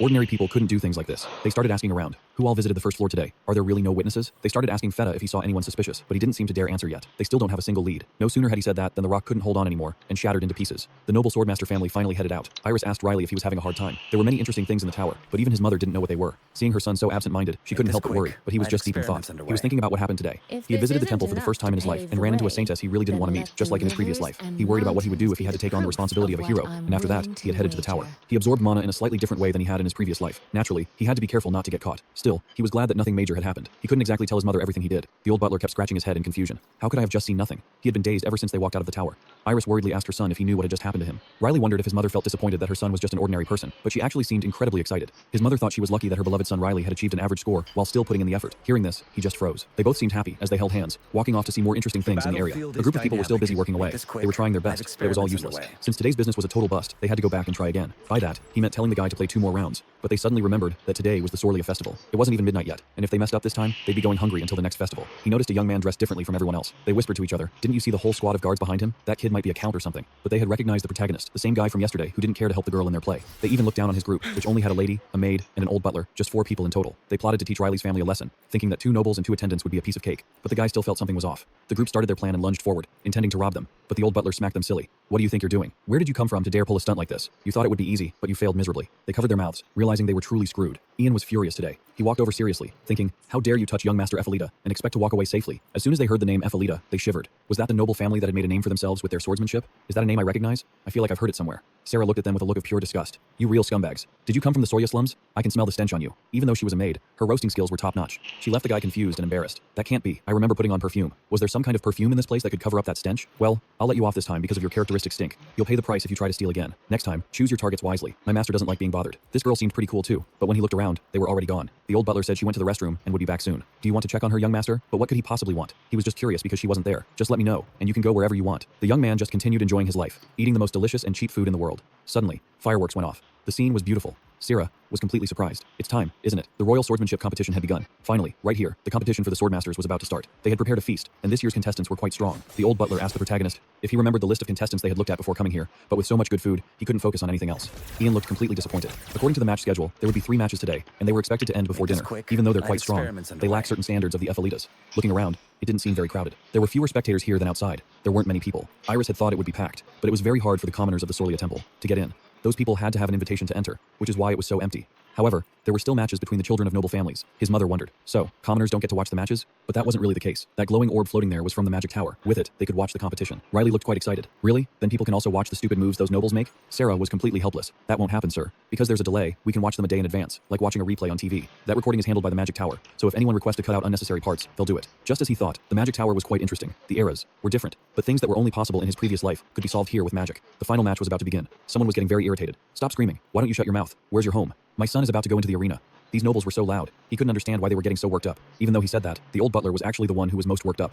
He still insisted that if his young master entered the arena, he would show them all. Everyone looked at him speechless, imagining that if Riley actually entered, Ian would definitely be the loudest one there. So loud that it would make everyone around him feel embarrassed. Ian was still very focused on watching the match. The person who stepped down there was from the Voron family, and the one entering the ring was from the Dry family. According to the information, both families were famous for their swordsmanship, even if not as famous as the Athalitas. The official match began. The most decisive sword strikes started to show their power in the arena. They didn't hold back, putting all their strength into clashing with each other. Riley was calm, just like someone watching a piece of entertainment, admiring whatever strange swordsmanship styles they were using. It was pretty good, he thought to himself. I thought there was no swordsmanship, I didn't know, but watching these new techniques isn't half bad. It seemed like he was the only one treating this competition as a place for a bunch of kids to dance around. It sounded a bit funny, but it was nice to watch. Even if he was a little disappointed, it was still worth watching. After all, he had no interest. It made sense. He'd only be interested if he had to slash and kill a goblin in one hit. Ian turned and asked, then why don't you participate? But he actually found it incredibly troublesome. He liked the nickname the Lazy Swordmaster. This sounded absurd and funny. Even though he had a lot of potential, he liked people calling him a lazy person. He was always in a state of boredom. He hid his true ability and nature. Why do you like that disgusting nickname, the Lazy Swordmaster? Iris turned to Ian and asked, if Riley wants to live such a carefree life, maybe it would be reasonable to find him a wife. Don't you think? Hearing that, a young man who was sitting there relaxing and drinking water almost choked to death. Seeing his son so shocked, she smiled.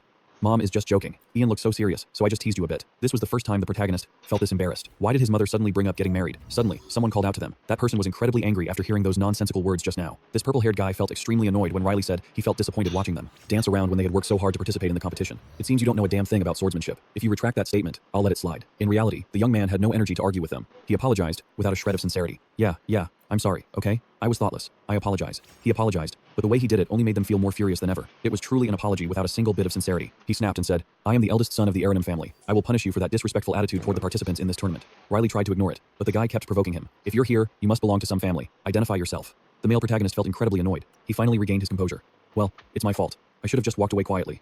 This bad habit of his has carried over from his past life into this one. Ian looked confused, wondering what his young master was planning to do. What was he even talking about? At this point, they should have run as fast as possible, but just as the male protagonist tried to leave, the old man blocked his path. Excuse me. Before Ian could finish, the blue-haired guy brushed past the old man. It wasn't a big deal to an old man, but unfortunately, it was 2 against 1. The old man just kept advancing, grabbing Riley by the shoulder and then grabbing his wrist. I wanted to live in peace, but you just love picking fights. I already said I'm sorry. The male protagonist squeezed harder, which completely shocked the guy. Why was he this strong? But it was nothing compared to my mana. The male protagonist continued to stop him with just one hand. The guy didn't even realize what he had done a moment ago, and it didn't look like he was using any mana at all. But how? Riley really didn't want to touch anyone, but they kept making him lose his temper.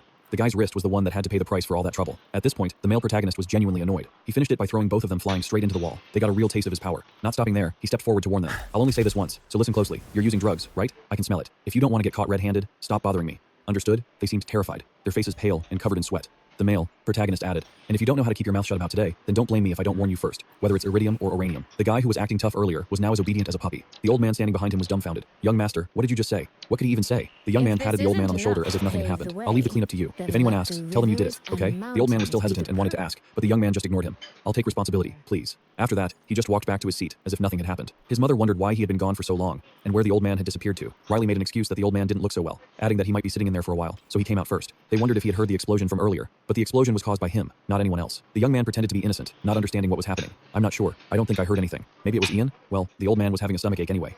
Your hearing is quite sharp, Sarah. The young lady was still lost in her own thoughts. The male protagonist drank water like he had never tasted it before. It felt so refreshing. The tournament resumed, though he didn't know if it was worth watching. It seemed like one of them was a favorite to win. A lot of people were counting on him, and Sarah was one of them. Hearing this, the young man became curious. That guy using dual swords was a worthy candidate. He didn't look like much, but if Lloyd were his age, the two of them would look quite similar. It turned out he was a dual-wielding user just like Sierra. She was rooting for him. He belonged to the Jenner family, and this was his first tournament. If you're considered a championship contender in your first tournament, you must be pretty famous. But wasn't that a bit of an exaggeration? Before the tournament, he had shown some impressive swordsmanship in a private sparring match between the contestants. And one more thing, he said he wanted to surpass the Evelita family. That was the main reason he had entered this tournament. They were very surprised to hear that. After all, the Evelita family had always been considered the strongest in swordsmanship. Aren't you rooting for him then? The young lady laughed gleefully. What's wrong with that? It's good to cheer for someone with such big ambitions. The referee announced that the match would end when one of the two contestants was pushed out of the arena or was no longer able to continue fighting. Contestants were allowed to use mana, but using it to threaten the lives of others would result in immediate disqualification. The final decision belonged to the referee. This match seemed like the most anticipated one so far. It looked like you could tell who was going to win just by looking. After stopping Applelock and the maid, Ian was kind enough to stay and help them up. Fortunately, thanks to their mana protection, their internal injuries were minimized. When they left, Ian realized that they were not normal people. But at the end of the day, no matter how talented that guy was, Riley was on another level, or in other words, he had reached the pinnacle of strength. But it was also possible that his mana measurement had been intentionally suppressed. Ian suddenly thought, could the young master be a dragon participating in this game? A ranking race that has supposedly existed for 10,000 years, occasionally turning into a human to enjoy the game? No matter how much he thought about it, from north to south, from east to west, the old man couldn't figure it out. Ever since Riley was a child, he was the one who had witnessed those moments. He had also been the one following the male protagonist everywhere. This also explained his unusual strength. It was spontaneous. Thousands of thoughts raced through his mind. Since Iris vomited blood, what was this all about? Could a supreme dragon be bleeding due to poison? Or was it because he turned into a human that this happened? The thousands of thoughts racing through his mind made it impossible for him to stay calm. Either way, Riley was still an amazing person. He carried the two people who had just been beaten to a pulp. Ian felt extremely excited to spread the news about Riley, but he suddenly remembered he had promised the lady not to. He could only lament. A group of people from the church suddenly arrived. Among them was the Saintess Bricia. They had come there because of a visitor who had visited the temple yesterday. The old man was completely bewildered. Don't tell me they're looking for young Master Riley because of yesterday's incident? Sarah stretched lazily, finding it strange that the contestants she cheered for were eliminated immediately. As for the tournament, the number of contestants had decreased compared to last year. However, there would be no opening ceremony tomorrow, so they could participate in more games. According to the information received, maybe tomorrow or later, the quarterfinals and finals would be held at the same time. To be fair, the previous match was a surprise raid by the Aranum family. The power of that sword must be on par with young Master Lion. However, Iris was just wondering how that sword's power compared to Riley's. At this point, Sierra looked thoughtful and pensive. Compared to the young master, since we don't know his true skill, it's definitely impossible to compare. Sarah was very surprised when she saw Riley fighting the goblins heroically. In other words, his strength made others feel overwhelmed. Unlike the two young masters of the Arenzium family, Riley didn't hesitate at all when holding his sword, and it wasn't like the rumors about him at all. However, what surprised the young lady the most was the male protagonist's strangely calm demeanor. After all, it's better to test it yourself than to keep talking about it. The mother felt very happy and proud. Iris told her son to go pick up Ian. This was also the first time she had let her son go alone. The mother hoped her son would have the chance to find a virtuous wife. Hearing this, Sarah choked on her drink, feeling like the mother wasn't serious at all. Just as they went outside, they felt a large crowd. Iris wondered what must have happened. They were gathered as if someone was blocking the road, and that person looked like Ian. Sarah peeked, and what on earth?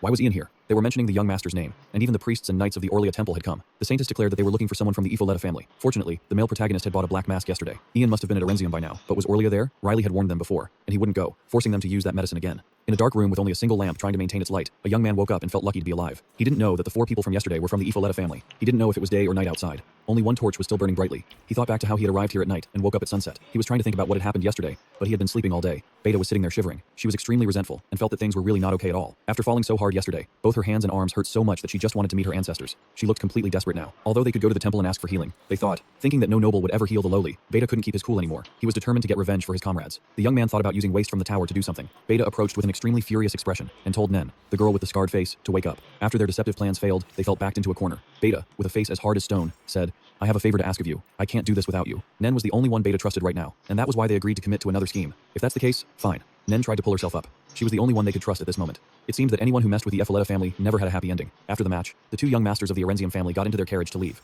The younger brother bragged to his older brother about the feat he had achieved. I blew his dual swords away with just one strike. Then I lunged straight at him and held onto his blade. Despite his enthusiastic boasting, his older brother kept trembling. The younger brother was very worried, wondering what had happened to his brother. The older brother still tried to pull himself up and replied that he was fine, but in reality, he looked far from okay. The younger brother kept asking over and over until the older brother got so angry that he shoved his brother away and shouted, I told you I'm fine. Seeing them being so noisy in the carriage, their supplies, Butler, who was driving, turned back to eavesdrop. Riley was sitting calmly in their carriage. He was planning to flip the whole carriage over if they kept arguing. Luckily, those guys knew when to back off. Riley felt it was time for him to leave, when suddenly, a beam of light struck his head.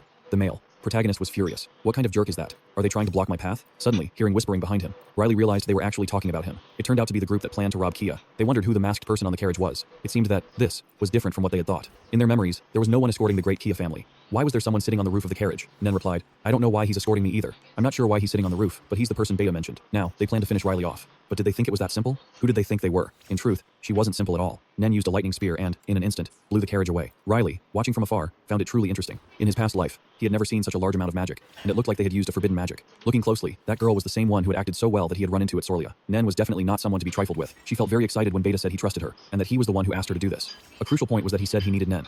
This made her feel very valuable. even that she was the only one who could do this. So, Nen would have to reward his expectations accordingly. Riley felt that the light from before hadn't stopped, but was getting stronger. This is getting a bit dangerous, isn't it? On the other hand, Sarah was completely bewildered. Just a moment ago, the male protagonist was sitting right beside her, and now he was nowhere to be seen. The Saintess wondered, was he even sitting here? She didn't know where he was, but Riley was so elusive that nobody could stop him. Sarah was extremely frustrated and had to lie. My master said he wanted to go to the restroom, and he said he went to look for Ian. She looked at the old man with such a murderous glare that he turned pale. The Saintess felt she also needed more eyes and ears here. Her mother didn't hesitate to say that she could stay and wait a little longer. Seeing the Saintess walking in circles as if looking for something, they were very confused about what she was doing. Was she planning to use holy magic? Everyone thought that as a Saintess trusted most by the god Ines, she only needed a little holy magic to find Riley. However, the Saintess's face looked very tense. Suddenly, she crushed the cup she was holding in her hand, to the surprise of everyone. Realizing everyone was paying attention to her, Nen tried to compose herself and asked, I'm sorry, what did you just say? Iris saw her reaction and didn't say another word, just hesitantly asked, are you okay? Ian's face was still pale. He kept thinking about the incident that happened a few days ago. Clearly, his master was still holding a grudge about that day. It would be better if his master didn't run into these saints. While he was still in panic mode, a maid reported to the Saintess that something was happening in the central square. It was something extremely bizarre. 7 screams echoed continuously. Cries for help filled the sky, and Riley was there witnessing everything. The male protagonist had actually only seen such things in books before. This was the first time he had seen it in person. Nen was still continuously activating her power. For Beta, she was ready to sacrifice herself. Riley was increasingly astonished. At this age, she could master magic in such an amazing way. He wondered how Sarah was doing, but he thought the old man should be here. Or perhaps the siblings of the Orenzian family should be here too. Why were they all fainting at such a critical moment? The young man was getting a massive headache. Riley was really hesitating whether he should stop her, as she kept going crazy, continuing to use fireballs to attack everyone. He really couldn't just stand by and watch. Even so, Riley still couldn't fight comfortably. He felt this magical power was truly too strong. He was very hesitant about whether he should learn it. It looked more convenient than using swordsmanship with physical strength. With magic, he could also move much more easily. Nen continued to use ice spears. She acted too slowly and didn't know how to observe the situation at all. Beta saw that Nen couldn't do anything, and the male protagonist immediately called her useless and was about to use physical force. Riley stood there observing the situation, thinking Ian and Sarah were always wasting their time with unnecessary things. If they had dealt with Beta earlier, this wouldn't have happened. Therefore, he should also do something to resolve this mess. Riley stepped forward to stop her in the holy area. Everyone was still in chaos, trying to find the culprit who broke the mana measuring stone. Before the Saintess found out, the young man had greeted the great Epheleta family, sighing in frustration. What would happen to him if he were kicked out of the tower? He cried out in helplessness because how could he find the person when he didn't even know who they were? And he didn't think anyone would consider Riley the culprit. After all, he was the only one who touched the stone. Recalling the memory, that person was Riley, the sword of the Epheleta family. His mana was weak and had nothing special about it. That stone couldn't even be scratched by an archmage, and that lazy sword saint had shattered it with just a touch? This absurd story was truly ridiculous. Even if you asked the children, they would say the same thing. Either way, there was no more time to think. The young man had to find clues related to the culprit. Just stepping outside, he saw smoke and fire billowing from the city. It was fireballs. The sound of burning in this energy source, it was definitely fireballs. It couldn't be anything else. Just then, a crowd ran up and shouted, "Everyone, run away quickly, it's a mage. A mage is going berserk." The young man wondered what kind of insane person was in the square using magic to fight without permission. He decided to run over to stop that person. Just as he arrived, he felt extremely stunned. Why was she here? Nen, in their eyes, was just a discarded piece of trash, and she was using the fireballs very proficiently. Riley just happened to come out to stop her power with just one sword. This made the young man very surprised. Why could a sword deflect magic? Nen was extremely surprised that a common iron sword could block her power. Not only blocking, but it could slash away all the magic. Theoretically, this was possible, but it wasn't simple at all. She collapsed, bleeding from her mouth. It seemed something bad had happened, but she told herself that since Beta had placed his trust in her, she had to work with all her might. She had to repay that trust. Nen had to keep trying until her last breath. Instead of pouring all her magic into one strike, it would be more effective if she attacked Riley continuously. Nen tried to pull herself up and use magic arrows, but her health was declining. This time, she used a different type of magic. They were lighter than the projectiles from before, and even the mana amount was less. Was she trying to buy more time? The situation was getting worse. In this world, she only had one friend, Beta. She kept asking, "Nen, can you win? Answer me. You can win, right?" She tried to reply in an extremely weak voice, saying to trust her because this was a request from her only friend. Even if she had to sacrifice her life, she would definitely defeat Riley. The male protagonist felt it was really strange. The color of this magic was very rare. Was she a special mage? In his past life, he's also witnessed this kind of thing before. They're all exceptional mages, but something still feels off here. Usually, dark magic is stronger than the dark arts, but this source of mana is something that makes his power unstable, and he's feeling uneasy about it. Riley feels like he can't even control his mana anymore. Nen must have lost her mind. He can't just abandon her like this. Suddenly, everyone crowds around to watch the protagonist fighting her, believing that Riley will easily take care of that mage. They look at Riley as if he's a warrior, hoping they'll be saved. They see him as a warrior, and a warrior is expected to solve every problem. Since he's a warrior, he can't afford to lose. Nen seems to have sensed the danger and tells Beta to retreat immediately because the protagonist looks like he's about to kill everyone here. They've stopped moving. They need to run right now if they want to survive. Beta grabs Nen by the neck and even calls her the worst name, useless bitch. Beta screams at her, "You haven't finished him off yet. You can't die when this is just getting started. If you die this early, you're just a piece of trash." Hearing words like that is truly hurtful. Nen actually thought Beta trusted her, which is why she sacrificed so much. Beta continues with the malice. "You lunatic. I give you food. I give you clothes. I give you shelter. You need to pay for those meals. What do you think I invested my assets in a disgusting creature like you for? Huh? Trash like you was even thrown away by the tower." Riley can't just stand by and watch anymore. This troublesome guy, who doesn't even have to worry about his own meals, just keeps spouting nonsense. Every word out of his mouth is foul as trash. Seeing the protagonist, he turns pale with fear. Nen activates her power to wrap tightly around Riley. What is she thinking? It's unbelievable that she's still standing by his side after being insulted like that. She's not just a fool, she's incredibly dim-witted. On top of that, she even asks Beta to run away. Riley warns him, "I'm not a generous person. So, Nen, once you dared to mess with me, I couldn't let you go. Everything that happens next is on you." Suddenly, an old man standing on a magic platform blocks all of Riley's power. He is someone who possesses very strong mana. A massive source of energy is forming from the left wing, Sorlia, and from the Sorlia Palace. This energy source is different from the guards. It seems he comes from the Sorlia temple. It's the Archmage Astrua. Turns out, this guard came to inform him about the situation at the central square. He didn't intend to go at first because he's about to become a great mage representing Sorlia. He didn't want anyone to call him for trivial matters. This young man continues, looking extremely urgent. Transporting medicinal herbs isn't important anymore, sir. The experimental subject that the tower discarded is running wild everywhere, sir. Hearing this news, the old man finally decides to go to the square. The young man adds that there is someone fighting that experimental subject. It's none other than Riley. He is very curious about the protagonist, yet he says sternly, I don't care where you crawled out from, but if you dare to run around in the Sorlia Palace, the territory of Archmage Astrua, I won't let it slide. Riley looks at him, totally confused. Is he really trying to act all dangerous just because he calls himself an Archmage? With the fireball he's charging up, anyone would be scared, but he's just trying to test Riley's level. His final decision is to use a fire gem to battle the protagonist. Riley has 3 ways to block it. First, split it into 3, then knock all 3 away at once. The old man is completely shocked. He continues to use water orbs to attack, but the result is truly pathetic. Riley can easily defeat his magic. Before he can even blink, he doesn't realize where the young man has gone. Who knows what corner he hid in. Suddenly, a sword flies from out of nowhere, piercing straight through his arm, causing him agonizing pain. For the first time in his life, someone dared to attack him so decisively, but the only evidence left is a sword, nothing else. The group from the Holy See, along with the Saintess, walks over. She sees the holy shield and guesses this must be Astrua's magic. She is extremely surprised. Is the tower's Archmage attacking a holy follower? What the hell is going on? Based on observations, he isn't looking in this direction. His gaze is fixed on the central square. They tell each other to leave. Then, according to the prophecy of Lady Ines, the Saintess thinks something very important has happened. Iris is still worried about his son, and wonders why they are looking for Riley. Ian coughs as if to cause a distraction. The protagonist finally returns and stops everything he was about to say. Upon seeing Riley, the uncle asks with great difficulty, where have you been all this time? Riley doesn't seem to want to explain anything at all. He just says, I already told Mom. While everyone was looking for me, I wonder if my mom checked the bathroom yet. Ian thinks to himself, could he know that the holy follower is looking for him? Regardless, he's here now. Sierra is extremely happy and tells everyone it's time to head back. Before leaving, the protagonist asks the uncle, did you pay attention to what I told you? That concerns the young master of the Arenzian family. The uncle runs into the middle of the crowd of holy followers and asks what's going on, acting all innocent, as if he's done nothing wrong. Riley thinks he will come back to check later. The habit of being a hero still lingers, so he will definitely do something. 2 Arenzian brothers are walking when a soldier blocks them. They claim they have an appointment with someone there and refuse to tell the soldier the reason. The 2 brothers insist that they have no connection to the recent attack and that they know nothing about it. This soldier seems to have been holding them up for a long time. The headmaid is extremely frustrated and shouts, at first, you said this disaster was caused by magic, so you're implying that Arenzian, a family of swordsmen, is involved in this magic? She just flares up, shouting, we are victims too. Among the dead, there are even our own servants. The soldier still insists on giving her a separate notice. She tears it all to pieces. Even a common soldier can't stand trash like them anymore. Nen, after waking up, no longer sees herself at the square anymore. Nen is extremely bewildered. In her current memories, there are many insulting words from Data. She is actually very afraid of the feeling of being abandoned again. She hates being called a useless bitch. She cries in pain, believing that is the reason she was kicked out of the tower. Before she finishes crying, she looks up to see Riley standing right in front of her. She asks, who are you? She was so unconscious that the protagonist thought she was really dead. She asks, where is Beta? Riley thinks she wants to change the subject. Nen asks him the reason for the attack. Nen is stubborn and refuses to tell Riley any reason. The protagonist continues to ask curiously, you're not just a witch, are you? Your color is different, isn't it? You're one of a kind. Riley guesses that she must not know what's going on, even though it's nothing major. Nen falls into despair once again. Is she finally going to die here like this? Remembering the past, on a day when the snow was mesmerizingly beautiful, her mother complimented her, saying she was the most beautiful white-haired girl in the world. Her mother also said that if Nen participated in the tower's research and experiments, they wouldn't have to live in poverty anymore. In that moment, Nen was excited and asked, what if I become a mage? From that moment on, she had to endure so much in life, just like an experimental subject, and only by doing so could she have money. There were even times she wanted to die, and the moment they succeeded in obtaining mana was also the moment she was kicked out of the tower. That was also when she could stop taking medicine after such a long time. She also got to meet her mother, but how ironic on a day when the snow was still as beautiful, only the person had changed. Nen no longer had the beautiful white hair she once had. This is the reason her mother didn't recognize her daughter, and at that moment, she was completely stuck. That horrible moment, this little girl had no one left in the world to rely on. In this world, she felt like the only unfortunate soul. Riley, after hearing Nen's story, is moved to tears and offers to help her. Perhaps the protagonist is the first person to offer help to Nen, when she thought she had been abandoned by the whole world. Looking at the girl, she sees a glimmer of hope that she could have a new life. Riley promises her that he can fulfill all her expectations. The young man advises Nen to leave everything behind and start a new life. Riley reaches out his hand with a sincere heart that truly makes both of them stand frozen. Nen is both puzzled and a bit surprised, as this is the first time a young noble like him has spoken to her. But in reality, this is nothing special, just because she reminded him of Riley's own past. The Holy Elder, after being skewered in the left arm, is absolutely furious. He can't even find any clues about the person who destroyed their mana stone. He is angry at anyone who says there is no evidence of the incident. The old man, he currently harbors 2 grudges, one against the masked man, and another against the person who destroyed the mana stone. He declares, let's assume there are no traces of the masked man or the stone destroyer. Then why haven't you found that piece of trash? Didn't I place a seal on her? They report that the ADET seal on Nen has vanished. It is no longer on her. It has been dispelled. If he doesn't believe it, he can check for himself. The old mage continues to ask whether the matters at Sorlia Tower have been settled. After hearing their reply, he becomes more enraged than ever and curses them, calling them pathetic losers. Ever since he lost, he has been taking his anger out on everyone. He intends to head underground once again. Someone tries to stop him. Aren't 7 circles more than enough? This isn't even about passion anymore. Why don't you stop now? Nen has now decided to follow Riley. She is extremely confused when the protagonist talks about having old memories. Is he also a test subject? Riley suddenly stops. He can smell it from a kilometer away. This is Kenza Leaf. Why would it be inside the tower? Just then, the 2 old mages appear. He laughs triumphantly and calls Nen a piece of trash. He gloats.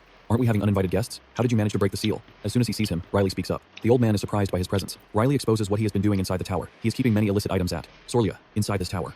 The young man is truly the type to say, Don't ask who my father is, when I'm already in deep. He came here to find everything related to Nen, but it seems he just caught a big fish. Everyone will surely be shocked if the protagonist exposes this to the public. The old mage loses his cool and launches a fireball straight at the protagonist and the girl. In a split second, Riley blocks his power again. Riley feels deeply frustrated by how he has treated Nen. Aren't you a bit pathetic for coming back to look for her and treating her like that after abandoning her? The Archmage of the Tower is extremely curious about the identity of the masked person, but Riley decides not to reveal his face, only provoking him, "You can consider me a former hero." It seems the young man is trying to goad him into losing his mind. He calls the protagonist scum and uses all his power to attack him. Once again, Riley stops the blast, leaving the self-proclaimed wizard stunned. A tiger that doesn't roar is mistaken for a stray dog. The arrogant old man only kneels when his arm is sliced clean off by Riley. Nen covers her mouth, frozen for 5 seconds. She cannot believe her eyes. Riley delivers a reckless, heavy blow, then tells him, "You should hurry and treat that wound, otherwise you'll have to live like that for the rest of your life." The old man is furious but can't do anything to Riley. Riley adds fuel to the fire. "I only tore a large blood vessel a little bit, that's all. If you leave it like that, it will rot away." The old man is more bitter than ever, thinking that he had let his guard down. At this point, the protagonist has no interest in trading blows with him anymore. Nen tells him, "I won't bother you anymore, Nen. Move out of the way, quick." But the young man still teases him about the previous transaction. The protagonist is certain that this staircase leads to a basement somewhere nearby. The old man is in total shock. Impossible. Has the way to the basement been exposed? Holding a blood-stained sword, he releases a faint, casual aura.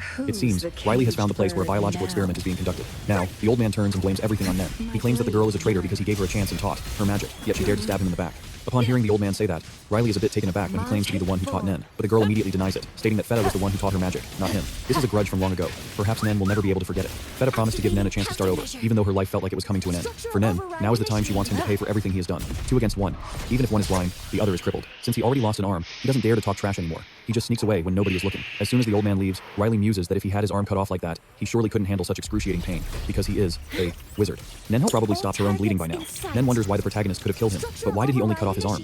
That is for the bigger picture. Riley originally only wanted to live a comfortable life, but if anything draws attention to him, surely, he will step forward and then take a step back. Because no matter what happens, even if the world is destroyed or devils appear, he will light the fuse before the bomb explodes, then just sit back and watch, without letting anyone know. And what they are doing is the same. Astro revealed what he did. Riley found the door leading to the basement. Just after entering, the young man asks the girl, "Did you use the drugs in that experiment?" In truth, Nen doesn't know exactly what kind of drug she used. Riley asks further, "The thing I saw in the plaza yesterday wasn't magic, right?" In reality, it wasn't magic, but something like a red scar covering half of Nen's face. Her power is that by thinking of a person's appearance, she can determine his location. It's like a radar. Ultimately, black magic. Tracking skills, everything Nen has stems from this place, and they are all the results of biological experiments. And now is the time to light the fuse until the bomb explodes. All that's left to do is back off and enjoy it all. And now is the time for her to be free. Hearing this, Nen is stunned, reeling back as she asks, "What do you mean? I will be free?" The moment this coin is tossed is also the moment that brings the freedom she has dreamed of. The final match took place, and the protagonist was still dozing off, despite everyone watching intensely. The mother feels it's rare to see things like this, yet he is sleeping like the dead. The person on the stage now is the second son of the arena house, and also the last one. Ian recounts that yesterday he had a match, and the dual wielder that Sarah expected had lost to him. In reality, no one thought the match would end so quickly, and the person he defeated was the dual wielder, Genie. However, that match seemed a bit strange. Sure enough, speaking of sense, the scent that day was very different. In today's match, with just one strike, he fell onto the floor. His older brother is enraged after his younger brother's crushing defeat. It seems they really played dirty, like a pigsty. In the previous match, the older brother was frustrated because something that should have been delivered yesterday was delayed. The butler said that she went to Sorlia Tower early in the morning, but they said they would no longer provide anything to the Arenzian family. This also means Sorlia Tower will turn its back on them. The butler even threatened them, but it was all useless. This is exactly the karma for those heartless people in the legends. Remembering, Riley, through their meeting, had told him that he smelled like rotting trash. Not only that, but he also mocked him, telling him to know his place, you piece of garbage. After remembering all those bitter words, he felt like thousands of bugs were crawling all over him. He was so angry he drooled and thought that if he didn't take that medicine, it could be solved in a simpler way. Just clean up a few beggars at Sorlia Tower. Even though they are people of the Arenzian house, the two brothers just sob in helplessness. Finally, the swordsmanship tournament ends, and it's time for the Ippolita family to prepare to return to the mansion. They still seem a bit reluctant. The protagonist thinks, why hasn't Nen arrived at the meeting point yet? According to their agreement, 10 minutes after the tournament ended, they were supposed to meet at the temple. They will bring everything crazy happening here to light. Riley wants to take revenge for her for everything, including that disgusting archmage. However, Nen is still a bit worried. Even her mother abandoned her, so the people at the temple would be the same. However, now the girl is not alone, as there are many people in the same situation, being test subjects of that evil old man. The first plan will be to set bait to lure them out, and Nen is confident to do this. She brings the poison leaves with a group of people. They will get a hold on the evil old man to continue surviving. They believe that when everyone is united, they can solve this. As soon as they reached the temple, they were blocked. Their insecurity still loomed, preventing them from looking at the truth directly. When she regained her courage, Nen spoke up. "We are. Sure, this is where we need to be. The temple, not the palace. Please let us in." The guard in front of the temple indeed abandoned them and said, "Looking like that, you are definitely beggars. Get out of here." However, having come this far, they can't give up so easily. Nen gathers all her courage to introduce that only she is from Sorlia Tower, and she is very smart by saying that the people accompanying her are residents from the north and south of Sorlia. To increase credibility, Nen used a bunch of poison leaves to explain that. "I have something to tell the Sorlia Temple. It is incredibly important, and I must report it. I've come to expose the inhumane experiments being conducted by the tower and the damage they've caused." Upon hearing this, everyone in the temple is completely shocked, and the saintess steps forward. Standing before the saintess, Nen is trembling as if it were below freezing outside. The saintess seems to know Nen, and she gently asks, "Tell me, how many people from the temple can come right now?" Meeting the saintess here makes everything much easier. The eldest son of the Arenzium house steps out, and even though everyone shuns him, he is furious but can't actually do anything. Just then, he runs into the unlucky mage, who had his arm cut off by the protagonist. As soon as he sees him, the old man asks, "Aren't you the arrogant one I've been looking for?" As soon as he finds the mage, he panics. "It's good to see you here. You're the one who ordered the tower to do that, right? You must stop selling that herb. Before he can even finish his sentence, the old man slaps the young man across the face hard. He sternly says, I have something to ask you. Do you think I don't know anything? It turns out he thought this young man was the one who betrayed him. The old man further asserts, isn't this what you wanted? Why are you making that pathetic face? The young man still looks clueless, but he really is clueless. The old man assumes that his nod was a clear answer, and even worse, he drops this coin. Riley is basically outclassing everyone in orchestrating all of this. The young man is incredibly confused as to why the old man has that item. It clearly isn't just a coin, but a badge he usually pins to his clothes. At this point, there's no denying it. The old man is even more convinced that this guy is the one behind everything. Well, I guess your luck has run out, Nen. You're leaving Earth earlier than expected. However, sensing something strange, the old man is extremely surprised that this guy is actually this weak. From what he observed, the person who cut off his arm had terrifying strength. The more he thinks about it, the more he shudders, and he is even more shocked to see the Saintess standing behind him. Everything is about to be exposed. Lady Astra, we have received reports about those inhumane products. Can you give me an answer? The old man turns around, trying to keep his composure, and replies with fake courtesy. What wind brought you here? The Saintess asks again about the illegal production and distribution of the drugs. Is he involved in these illegal activities? The old man freezes, speechless. The Saintess uses a spell to strip him of all his magic, turning him into a useless old man. He tries to run away, but it's too late. The Saintess has already heard everything from Nen about the drugs and the experiments.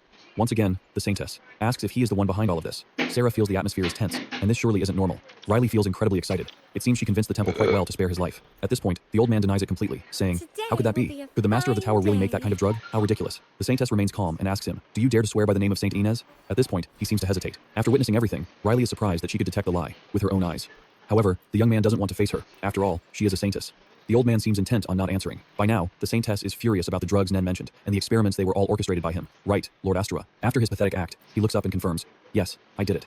I created those drugs in the tower's basement and sold them to the nobles. I paid for it myself, and it was just a very small experiment. He committed wrongdoings and acted as if it were nothing. Nen is furious to see him lying through his teeth. It was just a small experiment? You're a bastard. It's just that simple? Standing from afar and watching, Ian is even more frustrated than the people involved. The old man is so frustrated he wants to run out and eat that wizard alive. Years ago, a great war broke out just because of that damn drug. You think only a few people shed blood and tears? You dare to think that? His attitude attracts everyone's attention, including those involved. Ian adds, I've hated wizards for a long time. An old onlooker getting support from a young man standing there. They are quite the comedy duo. The old man is still furious and adds, those bastards are the cheapest, most pathetic kind. Just listening to him curse makes life feel a lot less boring. Anyway, the serious situation is being distracted by the meddling onlooker. The Saintess regains her composure. Manufacturing and distributing opium in Soria is a crime. The most serious crime in the world. So, Nen, you need to come to Soria Castle with me. The Saintess orders someone to arrest him, but he looks motionless and unafraid. He adds, did you forget? I am the Archmage of the 7th Circle. Losing me won't be easy, right? Isn't that right, my lady? He relies on his status to act arrogant, despite doing wrong. It's despicable. The more he talks, the more disgusted Nen feels. That trash is my fault, Nen. I will clean it up myself. The Saintess declares that even so, that would only be the case if she hadn't received enlightenment to save the living.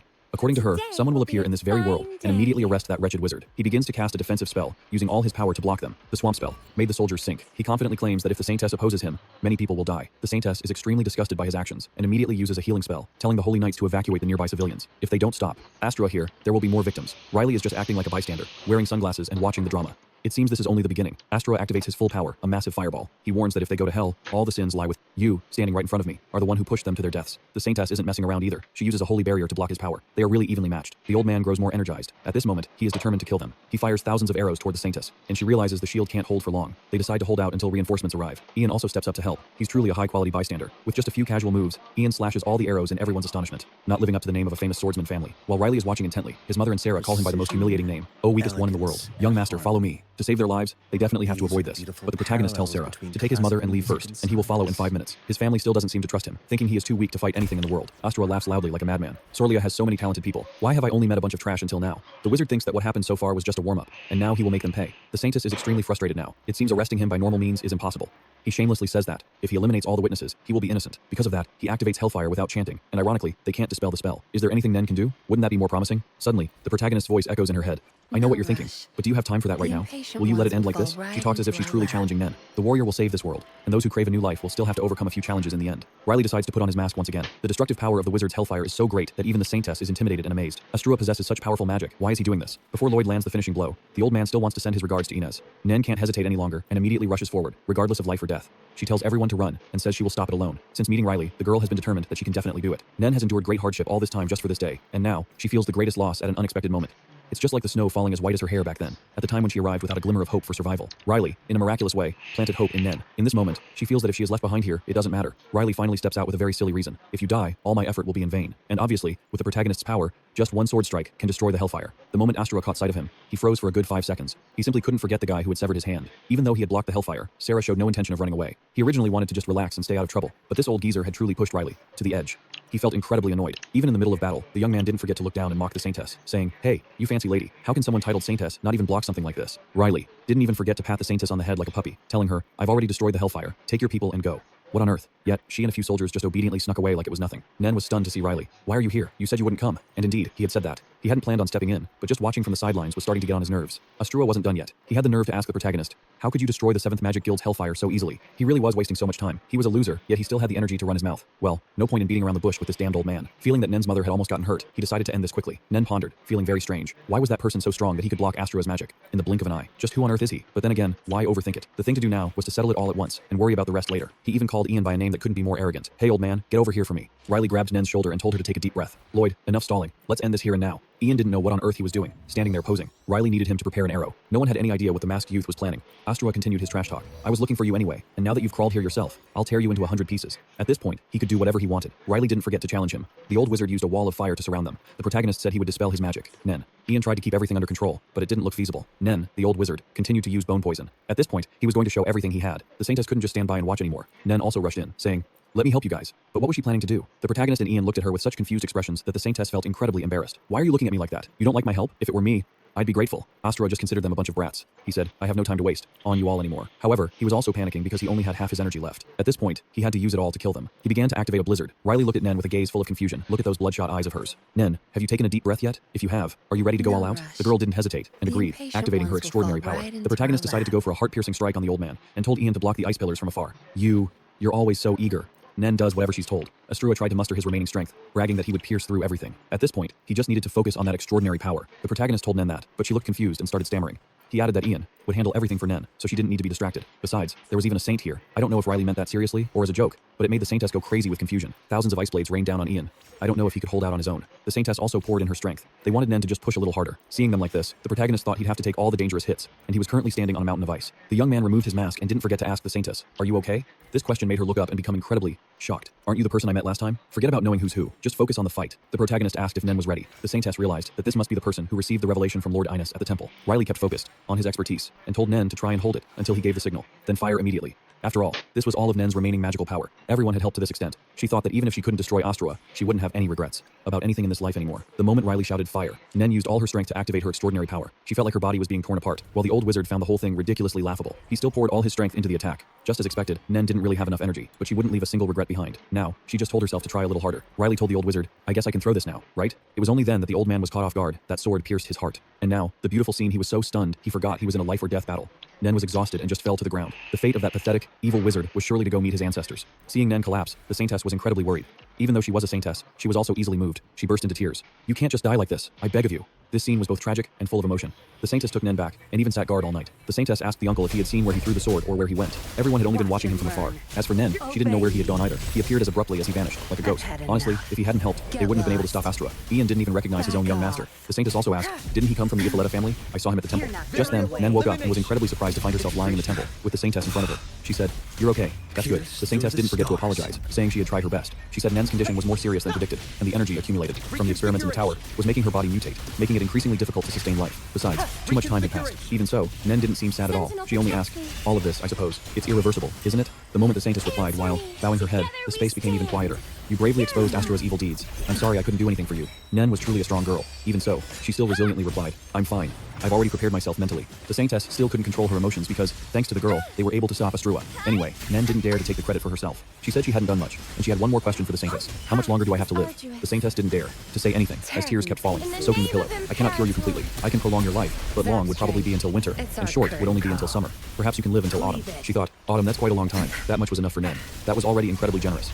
Even though the outcome was tragic, she didn't forget to thank the Saintess. Receiving this thanks only made the Saintess feel sadder and more touched because she hadn't done anything for Nen. Nen didn't dare accept the credit. As a Saintess, Nen made this expression, feeling very shy. Nen said that exposing and defeating Astrua's evil actions was all done by someone else, not her. If anyone deserved praise, that person was definitely the one most deserving. If you intend to grant me one wish, please fulfill this desire. That is also my only wish. The Saintess was startled and asked her, do you know who he is? Nen didn't hesitate to reply, yes, I know who he is. The city today was truly bustling. Riley, after a period of fighting without using much energy, was stuffing his face with food. He asked Sarah, as if nothing had happened. The young man also mentioned that they didn't use their feet at all, only focusing on their hands. His mother said, I'm glad, Riley, as if enjoying something. Ian, on the other hand, looked as hollowed out as a lost soul. He was making everyone very worried. He said, my body isn't what it used to be anymore. Anyway, the uncle was still very happy that his young master had returned here safely. Very soon, the award ceremony would be held for Prince Daniel of Sorlia Castle. Before the award ceremony, Daniel announced that the tower's dark secrets had been exposed by a noble rumored to be someone currently in this very room. Riley feared being exposed, and Nen looked deathly pale, only for her her to freeze even more when he shouted the name of the Ifaleta family. Everyone looked on in complete confusion, full of questions. Daniel added, I know Count Ifleta is watching today's competition, but where exactly is he? As soon as Sarah turned around, she realized Riley had already vanished. He was truly fast. The young man was actually terrified of his identity being exposed, so he ducked into the restroom and clutched his head in panic. Daniel declared that the person who exposed the tower's dark secrets, including the forbidden drugs, and helped the Solia Temple end the crisis, was our hero, the Ifleta family's Riley. He stomped his foot, frustrated. He thought he had disguised himself so carefully, even changing his voice. He had calculated the angles perfectly so that the sword would be destroyed by Nen's magic. So why was he exposed so easily? Suddenly, Nen and the Saintess opened the door to find Riley sitting peacefully on the toilet. The young man thought to himself that he should sue them for sexual harassment. Riley couldn't fathom how she had found him so easily. Nen had accidentally let it slip that the Saintess possessed an eye that allowed her to find anyone just by thinking of their appearance. He felt like this radar cheat was totally unfair. A proper Saintess, acting like the men's restroom was her own personal hangout. Was the divine realm truly this rotten now? Feeling incredibly awkward, the Saintess indignantly retorted that he kept harping on about things she didn't like. It seemed teasing girls was this guy's hobby. The Saintess turned serious again and said, Look, I didn't want to talk about this in front of the men's restroom, but you are the one chosen by the goddess Ines. To Riley, that meant nothing. He'd been chosen by gods far too many times. Can I just say no? He asked. The Saintess was about to tell him to do something, but the young man cut her off. She was surprised. How could Riley have known what she was going to say? The young man's luck was truly abysmal. Were they going to ask him to be a hero again? What was so great about that? Riley wanted to run away. He just hoped they wouldn't ask him to go defeat the Demon King. The Saintess declared, According to the divine revelation, the reason you were chosen is because of a dragon. What on earth? A dragon? Sooner or later, a dragon-carrying disaster would appear to destroy the entire Solia region and the world. That was why Goddess Inez decreed that Riley was the only one who could catch that dragon. He thought to himself, the gods are supposed to be omnipotent, right? In this vast universe with countless planets, why are they tormenting me just to save a few cities? The family called him the lazy sword saint. I won't risk my life to do anything. Why do you want me to go dragon hunting? The young man added, Besides, did you forget? You like men, don't you? She stared at him, fuming, but couldn't do a thing about Riley. Nen, witnessing this, was also confused. Did the Saintess like men? The Saintess grew shy and vehemently denied it. You don't need to know that. After all that bickering, why did she need his help now? Riley wondered why he should cooperate with her after what happened. He didn't hesitate to refuse. He told her to find someone else. The Saintess lost her cool and called him back. You're the one who stood against Astrua, aren't you? The Saintess just laid it all out there, leaving the young man stunned. I heard the secret lab and the forbidden drugs stored in the tower's basement were actually discovered by you, Riley. What the hell? He turned around, annoyed, asking who was blabbing about all this nonsense. It seemed Nen was the one who had let the secret slip. Riley scolded her. Didn't I tell you not to tell anyone? As Riley tried to run away again, the Saintess blocked his path. Riley felt like Nen's actions were no different from betraying him. In reality, Nen had only told the Saintess about it. They hadn't mentioned Riley's true abilities to Daniel. Daniel actually just wanted to praise the protagonist for his role in stopping Astrua. Furthermore, Nen herself had opposed revealing it. She wanted the Saintess to keep Riley's secret. Even so, those few techniques were enough to show everyone just what level the protagonist was at. The Saintess continued to explain. According to the revelation, if you catch the dragon, there will be a generous reward. The young man acted completely indifferent to everything. She said, total silence. The Saintess was incredibly confused. Ano pa, ma? Boy. Earl, Ah. Ano? mag-i-transfer ka na po. Okay. Okay. Boy, ito ang gusto mo, boy? Saan? Ito. Seafood? Seafood? Ayaw. Huwag seafood. Pangit. Ay, masarap kayo ito, boy. Pangit yan. Yan ang binili ko, boy. Huwag seafood. Ano gusto mo? Nandito na ako sa Bicol. Ayun lang. Hindi, masarap yan, boy. Huwag mo Ah. lang nga Oo, masarap. Okay? O na yan. Bala Darating na. ako dyan sa Friday. It's Friday. Opo. Okay. Ingat. Okay. So magkano ka na? I-transfer mo na. Okay. Okay. Bye-bye. See you. See you. Bye-bye. Bye-bye.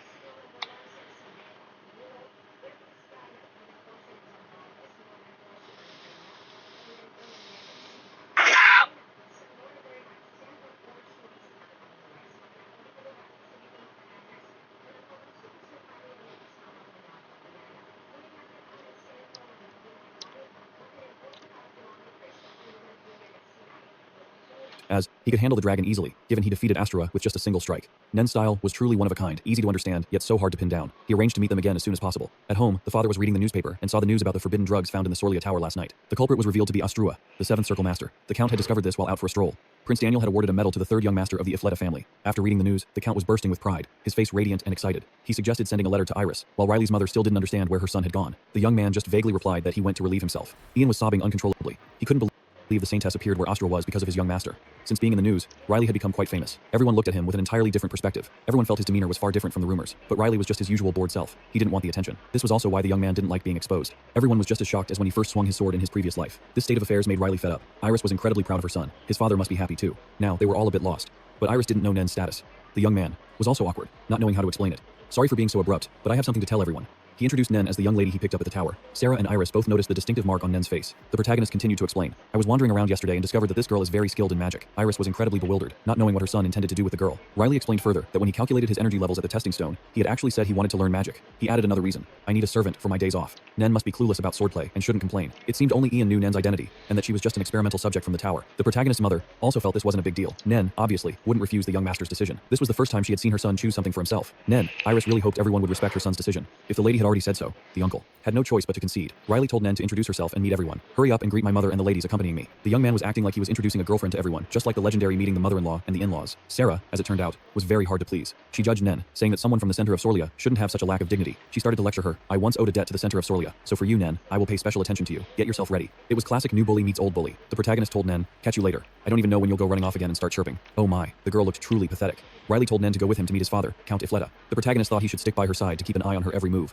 Only then, if something happened, would it be easy to resolve. The Saintess suddenly blocked him, asking, what are you saying? Riley nonchalantly said that if she kept quiet, nothing would happen, so she shouldn't make such a big deal out of it. The protagonist asked Nen what she wanted to do now. If she refused, their deal would be off. Nen decided decisively, without hesitation, that she would go with Riley because she had things she needed to do, too. Only this way could she start a new life. Nen could see a path ahead, even if it was very faint. Sierra announced she had just received a letter from the Count. He was urging everyone to return quickly. It seemed he had read the news. From now on, Nen would probably have to call Riley young master, though it felt a bit awkward. Regardless, she was extremely happy because she never thought in her whole life that she could escape that place. They were very happy and left together. The surrounding scenery felt strangely beautiful because of that. Suddenly, the Archbishop appeared to greet them. Today, he had come looking for someone. They were doing a small favor to show their gratitude. They said that, as honorary guests, perhaps the two of them had forgotten what they needed to bring when leaving the temple. They had come to bring a reward to the protagonist. They added, we can't explain directly here in public, Nen, but these are what remains of that person. We want the two of you to personally look after them. Nen wondered if they really had to accept these things. But anyway, Riley, Nen and her companion were the ones who publicly revealed his identity and punished him. It made sense that they didn't want to accept this, but they desperately begged Riley to take it, believing it would be much safer in his hands than kept at Sorlia Castle. Nen seemed quite hesitant. However, they swore that these items were completely normal. The protagonist wondered why the Archbishop would take it upon himself to decide this. Something felt off. Nen asked Riley if he wanted to accept them, noting that they had already checked them. This gift box had no magical effects. The protagonist turned to inform the bishop that they would accept the gift and cherish it. When he left, they assessed him, noting that Riley seemed different from the others. The bishop asked the Saintess, who had seen the revelation, if he truly was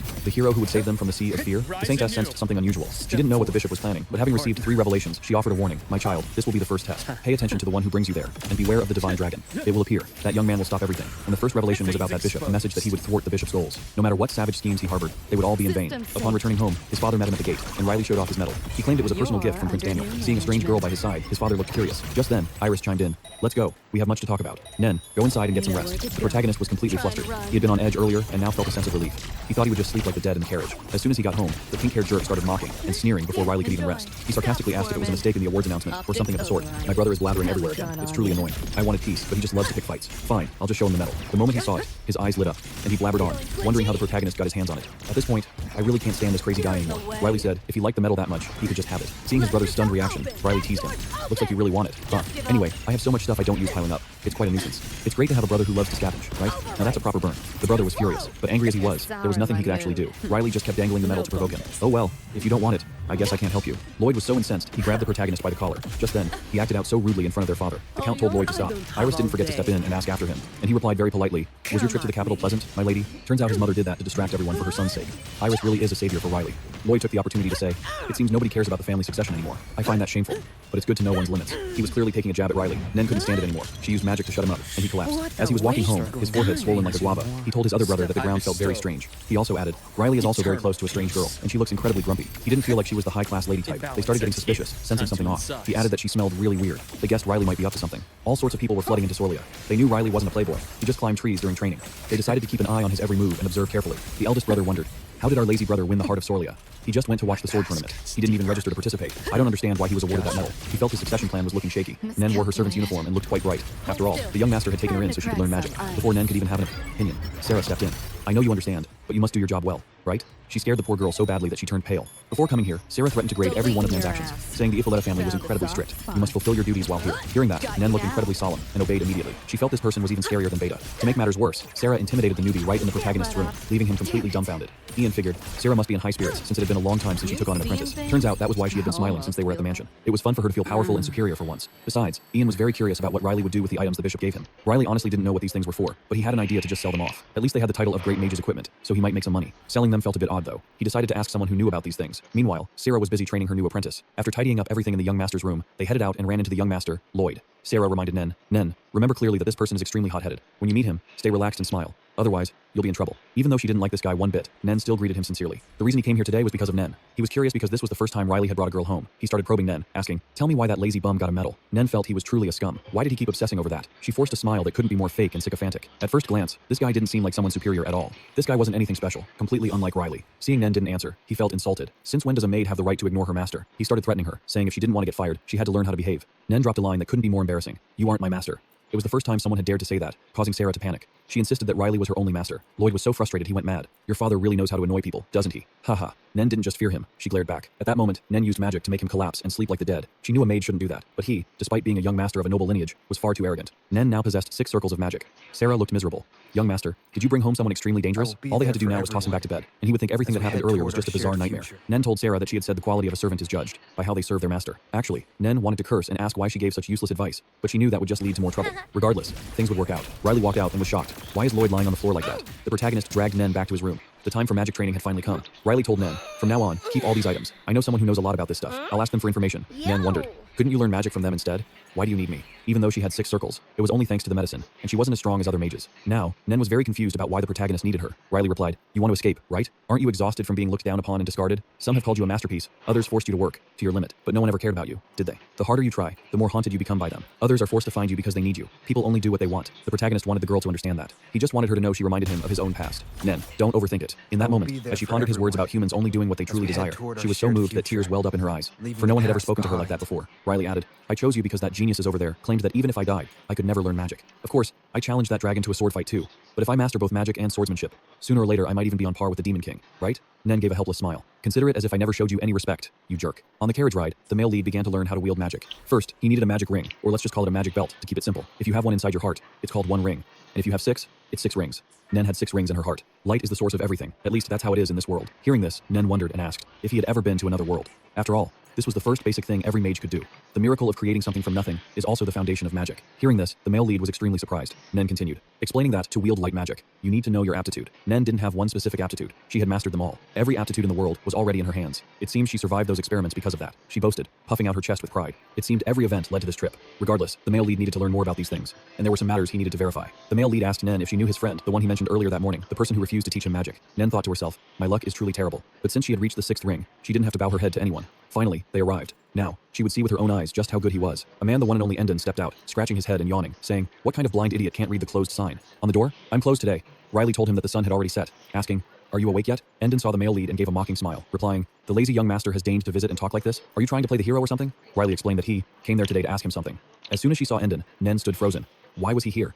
The girl seemed to know him. The male lead announced that he had recently been to the Sorlia Temple and heard something very interesting. Riley said that the people there told him to go catch Endon. It turned out he was the dragon they were talking about. The people at the Sorlia Temple told the male lead to go catch a dragon. In other words, there were no other dragons out there besides Endon. He began to grin savagely. Riley said calmly, "I was surprised too." Endon asked if those people at the temple had lost their minds. And he even wondered why they would ask the male lead to do such a thing. Riley couldn't figure it out either. Endon thought they were trying to turn the male lead into a dragon slayer, a nickname that sounded truly ridiculous. He added that it was because dragons were easier to deal with when they weren't moving. Riley calmly asked, "Endon, you're the only dragon in this region, right?" He didn't hide it, and replied right away that he was indeed the only member of the dragon race in Sorlia, and he hadn't met any of his kind for a long time, about 3,000 years or more. Endon was actually quite polite. He didn't forget to prepare a drink for Nen, and even told the girl, "There's no alcohol, so feel free to serve your master." Riley asked if he had ever intended to attack Sorlia, but Endon insisted that only a madman would do that. Not only would it bring no benefits, but it would also cause immense trouble. Seeing Nen completely stunned, he said indignantly, "Don't give me that look." Nen was frozen because it was her first time seeing dragon eyes, which she had only ever seen in books. Riley took out a few items that the bishop had given him, making the excuse that he had recently found these things, but didn't know how to use them. He asked Endon to take a look, but according to him, a tavern only serves food and drinks, so why would he care about these things? Riley insisted, "What are you talking about? Is there any fool who doesn't know about this?"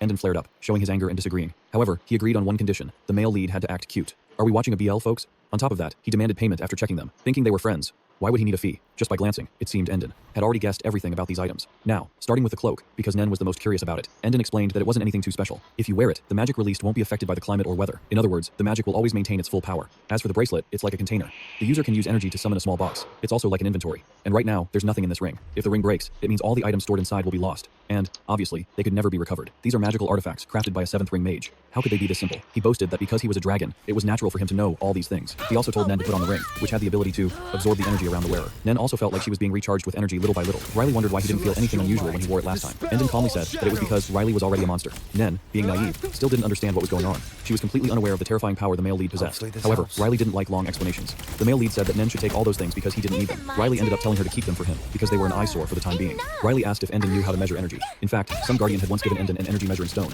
Now, Riley wanted to use that stone to measure his own energy. Endon looked straight into the girl's eyes and said that she was an extremely special person. Especially in her eyes, there was something blended. Riley asked, "So, is that why her magic is gray?" Gray magic is all spellcrafts of all elements, whether it's a fireball, ice bullet, or lightning. They are all gray. Endon felt this girl was a very interesting person. He could even see that she didn't have much time left in her life. Riley told him that since he had brought it up, he wanted to measure his own as well. Endon didn't really understand why the male lead wanted to learn magic. Endon even thought Riley wanted to conquer the whole world. Riley gave a reason that couldn't be any more ridiculous. "I'm just too lazy to pick apples." With that reason, it wouldn't be wrong for them to think Riley was a madman. Standing before a rock, Riley felt, "Isn't the reaction a bit slow? I haven't touched it in a long time. Has it broken?" He thought to himself. Endon watches it every day. There's no way it could be broken. Nen suddenly spoke up, saying the master's ability was related to time. The rock just crumbled because of the influence of time. It had even weathered away completely. To put it bluntly, the male lead couldn't use any magic other than controlling time. Endon felt that explaining was useless. Now, he would just let the young man experience it directly, so he would understand better. Endon didn't use his full power. But regardless, this was a normal fireball that mages use, and Riley would see it once he possessed the fire attribute. Nen felt completely confused. Oh, the mage dream is so vague. Endon even advised Nen to give up. Riley flatly said, "Living everywhere and anywhere is more convenient than the internet." No one understood what he was talking about. While at the tower, the girl had heard that mages possessing time magic were rare. She thought, isn't there any magic that can turn back time? Although there wasn't. If he used time acceleration magic, maybe the apples would ripen faster. Everyone wondered, apples fall when they're ripe, so he can just go eat them. Why bother trying so hard? Nen said happily. Then the master won't have to wait for the apple season anymore. Riley clutched his face, feeling helpless. All of this was just to pick apples. Back home, the male lead was still dazed, not knowing what his exact attribute was. Nen asked, "Can you create a spark now?" As for that, it hadn't become a spark yet. It had only flickered for half a second. Astrua was already dead. Nen thought, Nen won't use much magic again, right? Just as things were peaceful, his two older brothers arrived and teased Riley. "Did you go anywhere fun?" The male lead didn't hide anything and said directly, "I went to Iba village." Ian and Sierra stayed at the mansion all day. The male lead went by himself without taking a servant? The red-haired one wondered. Riley calmly replied, "I went with Nen." Suddenly, the male lead's mother arrived and announced that there was a guest. It was Lord Libera. Did he come to see my mother? Everyone was wondering and didn't understand what was happening. The two older brothers couldn't understand why the bishop was so polite to a servant. He replied very insincerely, "Perhaps the young masters." It's incredibly strange to see how they're acting. He even refers to Nen with such deep respect, calling her Lady Nen, and publicly credits her with playing a crucial role in the battle against Astrua. They even introduce her as a six-circle mage. Hearing that, both of his brothers are absolutely losing their minds. Nen feels that there's no harm in revealing her secret at this moment. This bishop seems to be plotting something. A man who looks so kind-hearted, only to turn out to be the ultimate villain. How cliché. And today, he just shows up at the mansion for no reason at all. That makes it even clearer that he's up to something. A well-thought-out scheme. Before he leaves, the entire Riley family gathers to see him off. Lady Iris kindly invites him to visit whenever he's free, and he bows deeply, earnestly agreeing. "May the best of fortunes be with you. Now, Nen, let's go." The moment Libera gets into the carriage, Riley realizes he can see through the situation. On paper, he claimed to be visiting to check on his mother's chronic illness, but in reality, he was only eyeing Riley and Nen. Holding the box in her hands, Nen wonders aloud what the Saintess said last time. Bricia had announced that the revelation of the dragon would soon appear at the Orlia castle. She ordered Riley to capture it himself. This confirms that Libera's purpose wasn't just to visit Iris, but to present him with that gift as a form of bribery. Riley looks visibly annoyed. When you eat the fruit, remember the one who planted the tree. He seems like the type to preach morality. Nen is curious if she could ever receive a revelation herself. As soon as she asks, Riley snaps and curses at her, calling her crazy. "Of course not. Can't you see what I'm having to grit my teeth and endure?" Riley feels like he's going to be sick. He wants to say a few things about the Saintess, but realizes she's not the same as in his past life. Nen doesn't really understand what Riley is referring to. The young man keeps rambling. "What could possibly happen when I go to Orlia? It'll be fine for now. No trouble." Nen is a bit worried and reminds him that if he keeps saying things like that, it won't end well at all. The two head in to see his father. The Count looks at his son with a very dangerous gaze. "Riley, is this child you brought back really a six-circle mage?" It turns out Ian had already reported everything, and the Count is furious. Originally, he only knew Nen was a mage, but he never expected her to be a six-circle one. Astrua possesses 7 circles. While she hasn't matched that yet, 6 circles is already extremely high level. The father turns to Nen and asks, "The question is, why? Why would you want to become a servant when you are already a six-circle mage?" His voice grows louder as he sees Nen remain silent. A mage who contributed significantly to the battle to capture Astrua and Orlia should have received a worthy reward. "For what reason did you come here?" Nen stammers, sharing that she just really likes the atmosphere of this mansion. If she had to give a reason, that was it. She became a servant for that one reason alone. It seems Nen has found something she once lost while being here. The Count is startled for a moment, looking suspicious, and asks further, "Very well. Did you follow Riley from Orlia?" Seeing the girl, nodding repeatedly. The father shifts the conversation entirely, and asks, "What do you think of my son?"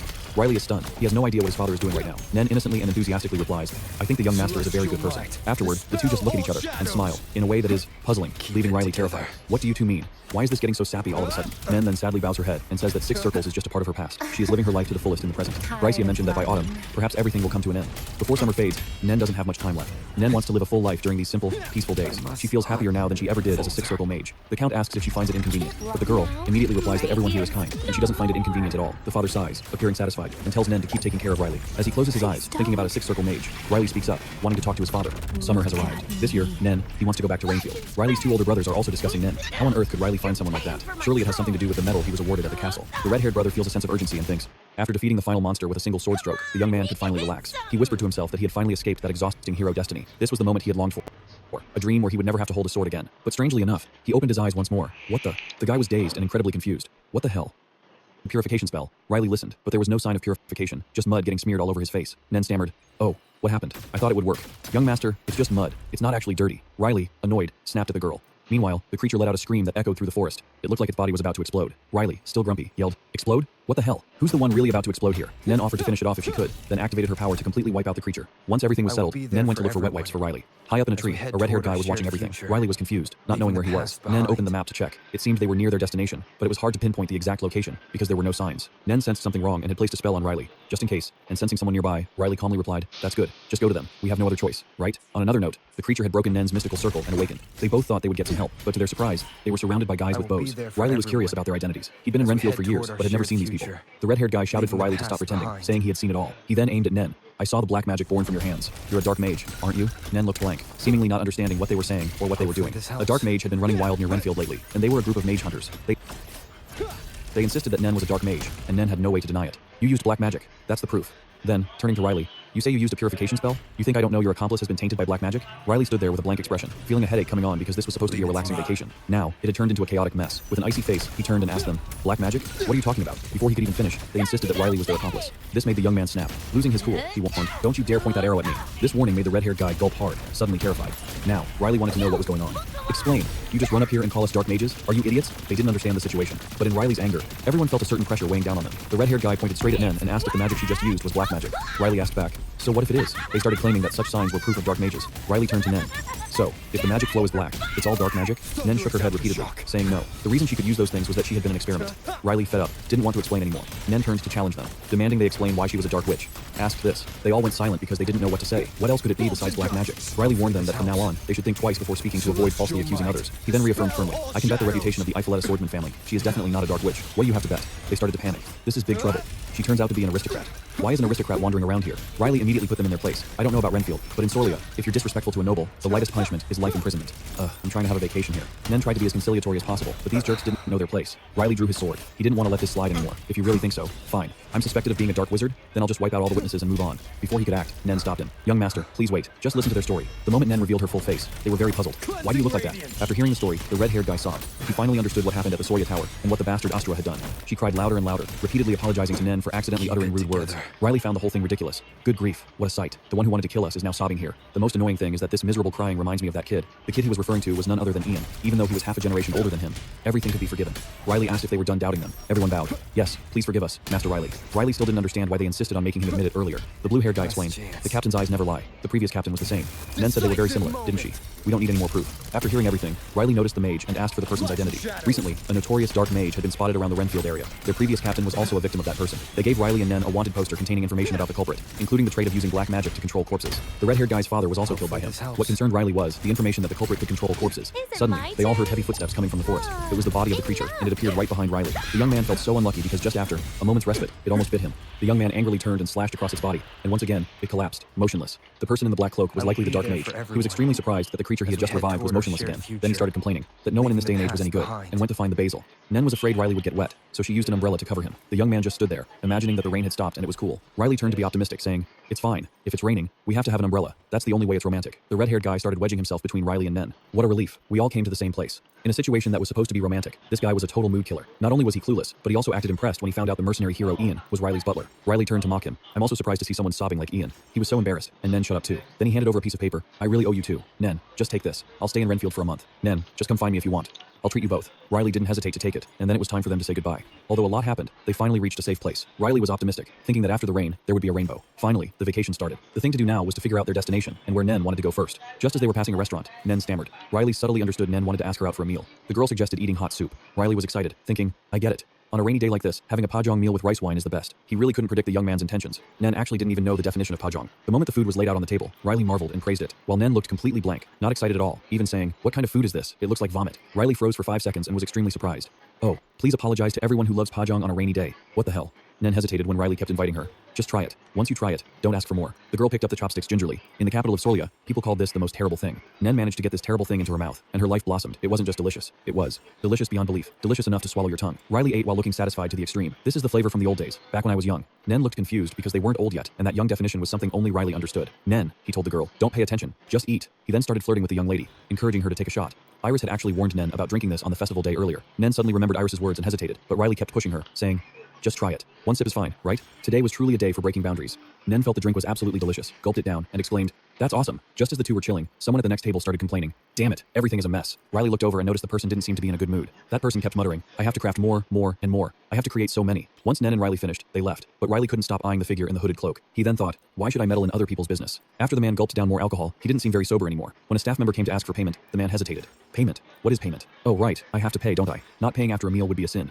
The staff member smiled and said, sir, your total is, but before they could finish, the man snapped and slapped the staff member right in the face. How unlucky. I only have one of these here. Then, a terrifying aura erupted from him. He intended to use a vegetable stem to pay for his meal. This person killed the staff member without a shred of hesitation. Riley and Nen went on their way, relaxed. They were companions now, Nen and Riley. Being clever, he told Nen not to tell her mother. As they reached Renfield, Nen had brought a raincoat instead of an umbrella, but she realized she had forgotten it. Riley suggested they go buy 2 umbrellas, but she thought that walking together under one umbrella wouldn't be so bad. The moment she said it, she jumped in surprise. What did I just say? Am I drunk? She reminded herself to stay calm. After all, she would have to leave when autumn arrived. Libera had someone scout Riley's location and received information that he was on vacation in a place called Renfield. Libera clutched his head in panic. Damn it. Why did he go there? Surely he hasn't met that guy yet. There's still time to gather the pieces. If it's wiped out before then, it'll be dangerous. Libera looked grave. This is bad. Bracia trusts him. Nen, we must go and bring him back. He told his servant there was no more time for this. Nen quickly got ready. At that moment, Saintess Bracia arrived and asked, are you planning to meet young Master Riley? Then the Saintess warned him. I have told you many times, meddling with him will not lead to a good ending. He laughed foolishly, acting dismissive. Is this a divine revelation? If not, perhaps it's your doctrine, Saintess? If you have received a divine revelation, shouldn't you two meet more often? He has to believe in the existence of dragons in Sorlia, or else he will decide the fate of this entire world. Why do you keep pushing him away when he is our savior? Bracia felt as though Libera had some other hidden agenda, but there was nothing she could do. In any case, I've warned you many times. You cannot touch young Master Riley. She was deeply confused about what Saintess Inez's revelation regarding Archbishop Libera actually meant. On the other side, Riley was still very relaxed, heading to a library. Even though it had been raining all day, it was still very clean inside. Rainfield must have upgraded its protective magic. Nen wondered why it rained in Rainfield every single day. Regarding this, Riley wasn't sure either, and he just wanted to enjoy it. Reading a book while listening to the sound of rain is the best thing in the world, he said. He told Nen they should each pick a book and meet in the center. Nen was here to escort Riley. She couldn't leave his side. However, the young man insisted he didn't need that. He told Nen to go choose a book, saying whoever finished first would get the seat. She had to obey. The girl started to ponder. The book I want to read, even if you say that, I don't know what to choose. She wondered what genres were there. I've only read books about tower mages. Now, she wanted to look for a guidebook on making tenoring. Pajong. While she was busy choosing, she bumped into Nara. He was there looking for books on dark magic, and was incidentally curious about the book Nen was holding. One was about combat, the other about food and alcohol. Nen blushed from embarrassment. Suddenly, they heard a piercing scream. Nara asked where Riley was, then panicked and immediately ran to Riley. Even though he didn't know what the scream was about, Nara had a bad feeling. They rushed to the central reading room to find Riley. As soon as they arrived, they saw nothing but corpses. Nen was absolutely terrified. What is going on? Who did this? At first glance, Nen realized it was magic. These slashes had traces of magical power. Furthermore, they hadn't heard any explosion. It seemed the culprit had used magic to muffle the sound. So, what was the scream from earlier? One thing was certain. The perpetrator was someone extremely formidable. Nen took off her mask and told Nara, right now, think of young Master Riley. Nara hadn't adjusted to this sudden situation, but Nen urged him, saying not to talk, just act. Nara listened, closed his eyes, and imagined. Through this data, Nen figured out Riley was on the second floor. Nen desperately looked for the stairs to the second floor. Nara opened his eyes and froze upon seeing familiar traces, like the black marks left on the corpses and the moving bodies. That proved a dark mage was here. As he spoke, Nara was trembling, unable to believe his eyes. A dark mage, my father's enemy. He's the scoundrel who made everyone end up like this. He is definitely here. Nen reasoned that it was too dangerous for Nara to act on his own right now. First, we need to find Riley and get to a safe place. Nara suddenly hesitated. If Ian, that mercenary hero, is here, he would evacuate others first. My father would surely do the same. Then, Nara told Nen to go find the young master first while he searched around the library. Nen ran as if her life depended on it to reach Riley. The young man was still leisurely looking for books, until Nen informed him that something happened in the library. It seems a dark mage has appeared in the library. Riley didn't understand. Nen explained, you remember that monster, right? The one you defeated in the Renfield forest? Riley only then realized, I thought I had finished it off, yet it came back from the dead. Nen urgently said that the corpses were also coming back to life inside this library, and they had to leave as soon as possible. Riley remained deep in thought, observing the corpses below. Zombies. Just zombies. It made the young man's head ache. A disaster while trying to chill? It's never been this tiring. Riley laughed foolishly, feeling helpless. Is this a zombie movie? Does the scream I heard earlier have anything to do with this? Nen stammered that it probably did. At this point, Riley mostly understood what was happening here. Before them now, there were zombies everywhere. Riley disagreed and asked Nen, when you heard that noise, you rushed to find me. Did you think that was important? On the other side, Nara was still determined to find the dark mage. He remembered in the past, when attacked by dark magic before he died, his father had told him that someone had to stand up to stop him. Nen, just run away yourself. In this moment, Nara became even more determined to find the one who killed his father and destroy him. Suddenly, he heard a voice echoing, and Nara realized this voice was extremely familiar, and the person was wailing to the heavens. Damn it, too many. It's terrible. The Renfield Cloud book, where is it in this hellish library? You ungrateful wretches. I just want to find one book. Why can't you find it even now? Once the zombies in the library found the book he wanted, he changed his tune and praised them. You aren't ungrateful. Good. Very good. Nara looked down and realized it was the dark mage. The mage was muttering, with this book, you can mix a little acid into the clouds. Nara was shocked to hear these words. Then, the dark mage excitedly declared, we can create hundreds of billions more. Nen was looking foolish and dazed while walking back with Riley, repeatedly apologizing. Riley was quite angry and told her to stop talking. I came here just to go on vacation, not to catch some dark mage or whatever. He even made a cold, heartless declaration. Is that a mistake? We'll just run away, like normal people do. There's no need to get tangled up in trouble for nothing. Nen was stunned into silence. Riley once again affirmed, neither us nor Sorlia can turn a blind eye to this. But this time, don't get involved, just leave it alone. Nara walked out of the library, saying words that were hesitant and weak. Young master of the Eiffel family, I still remember, you were the one who defeated the star last time. Just now, I saw the dark mage in the library. I saw what he did. Before disappearing, he took the Renfield cloud book. They will use magic to mix a quantity of acid into the clouds to create acid rain. They will turn hundreds of people into living corpses just because of a contract with some scoundrel. You don't need to prove your strength to me anymore. For Nen, I beg you, please help us. Young master, Nara approached with a desperate look. In contrast, Riley was looking at everything with empty eyes. If the dark mage creates acid rain in Rainfield, as the ones in the library said, they will turn into puppets. Riley sighed helplessly. What kind of luck is this? Whenever I go anywhere, guys like this suddenly pop up. The young man thought he hadn't even been on vacation for a full week yet. Nen flatly rejected Nara's pleas once again. Tears streaming down her face, Nara begged the black mage. He's the one who killed my father and my former commander. Before she could even finish, Riley cut her off, feigning a look of indifference that couldn't have been more fake. My condolences, but I'm on vacation. Deal with your own problems. With that, Riley turned his back and walked away. No matter how you look at it, Riley was being a real jerk here. Even though Nen went with him to the market to pick out flowers and acted like he didn't care, deep down, he was actually incredibly annoyed. This was a vacation he'd been looking forward to for a long time. After all, Riley didn't want to get tangled up in any trouble. He just wanted to unwind. Nara, pale as a ghost, rushed past him, clutching wanted posters of the black mage, begging everyone for help. Riley, holding his grilled meat with a look of pure bliss, finished his break. Nen hesitated, then asked, Master, are you having fun? Riley pursed his lips. It seemed he was forcing himself to pretend, and he wasn't having any fun at all. After a long struggle, Nara's team finally tracked down the black mage. The moment she found him, Nara used all her strength to warn him. You aren't ready to cast acid rain, are you? You'll be headless before you even lift a finger. The black mage chuckled, mocking her. Headless? Who do you think you are to touch me? Nara ripped off her hood and declared, I'm here to kill you, the one who slaughtered all my people. Seeing her face, the black mage realized who she was. I remember you now. Those eyes, what a masterpiece. The eyes of someone who clawed their way back from that day. No matter how hard I try, I could never forget them. I didn't expect a survivor from your kind. The killer knew exactly why Nara was standing there today. He even scolded her, claiming he had kindly granted her eternal life. Yet here she was, ungrateful and seeking revenge. Nara bit her tongue, as if she were at her breaking point, and told the black mage to shut his mouth. But a guy as arrogant as him wouldn't know fear if it hit him. If anything, her anger only amused him. I'm only looking for that one thing right now, but I can't pass up an opportunity like this, can I? With that, amidst the drizzling rain, he resurrected the corpse of Nara's father. The killer used this weakness to taunt Nara. The moment she saw her father, Nara could barely contain her emotions. He continued to provoke her. Father-daughter reunion. How touching. Well, he looks a bit ragged. But you recognize him, don't you? Is it because you share the same blood? Nara gripped her, sword and lunged, desperate to finish him off. But the closer she got, the more he tormented her with his vile words. Oh my, look at you coming at me. I'm so scared. In her loss of control, he used her father's corpse as a shield. Nara accidentally pierced her own father from behind. See? I let you meet your father, didn't I? You really are ungrateful. Fireworks suddenly exploded in the sky, painting it with vibrant colors, making the night look beautiful.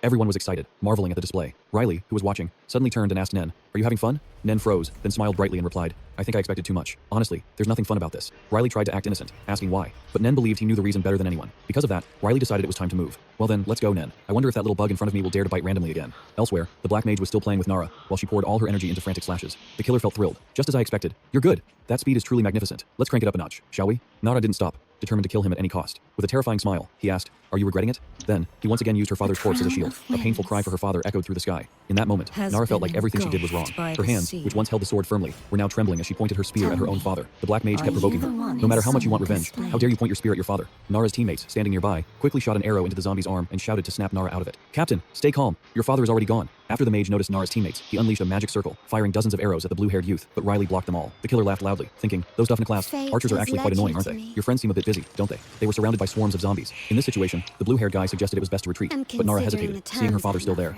She turned away, but still didn't dare to act. On the other side, the demon continued his taunts. Ha ha ha, can you drive your spear through your father's heart? Nara gritted her teeth, turned around, and lunged straight toward the black mage once more. He used the father's corpse as a shield again, and this time, Nara fully drove her spear through and destroyed her father's body. She screamed in agony and collapsed. Her teammates rushed over, deeply worried. At that moment, the black mage declared, Nara has reached her limit, but where has that immortal life gone? Now the black mage was fully prepared to act.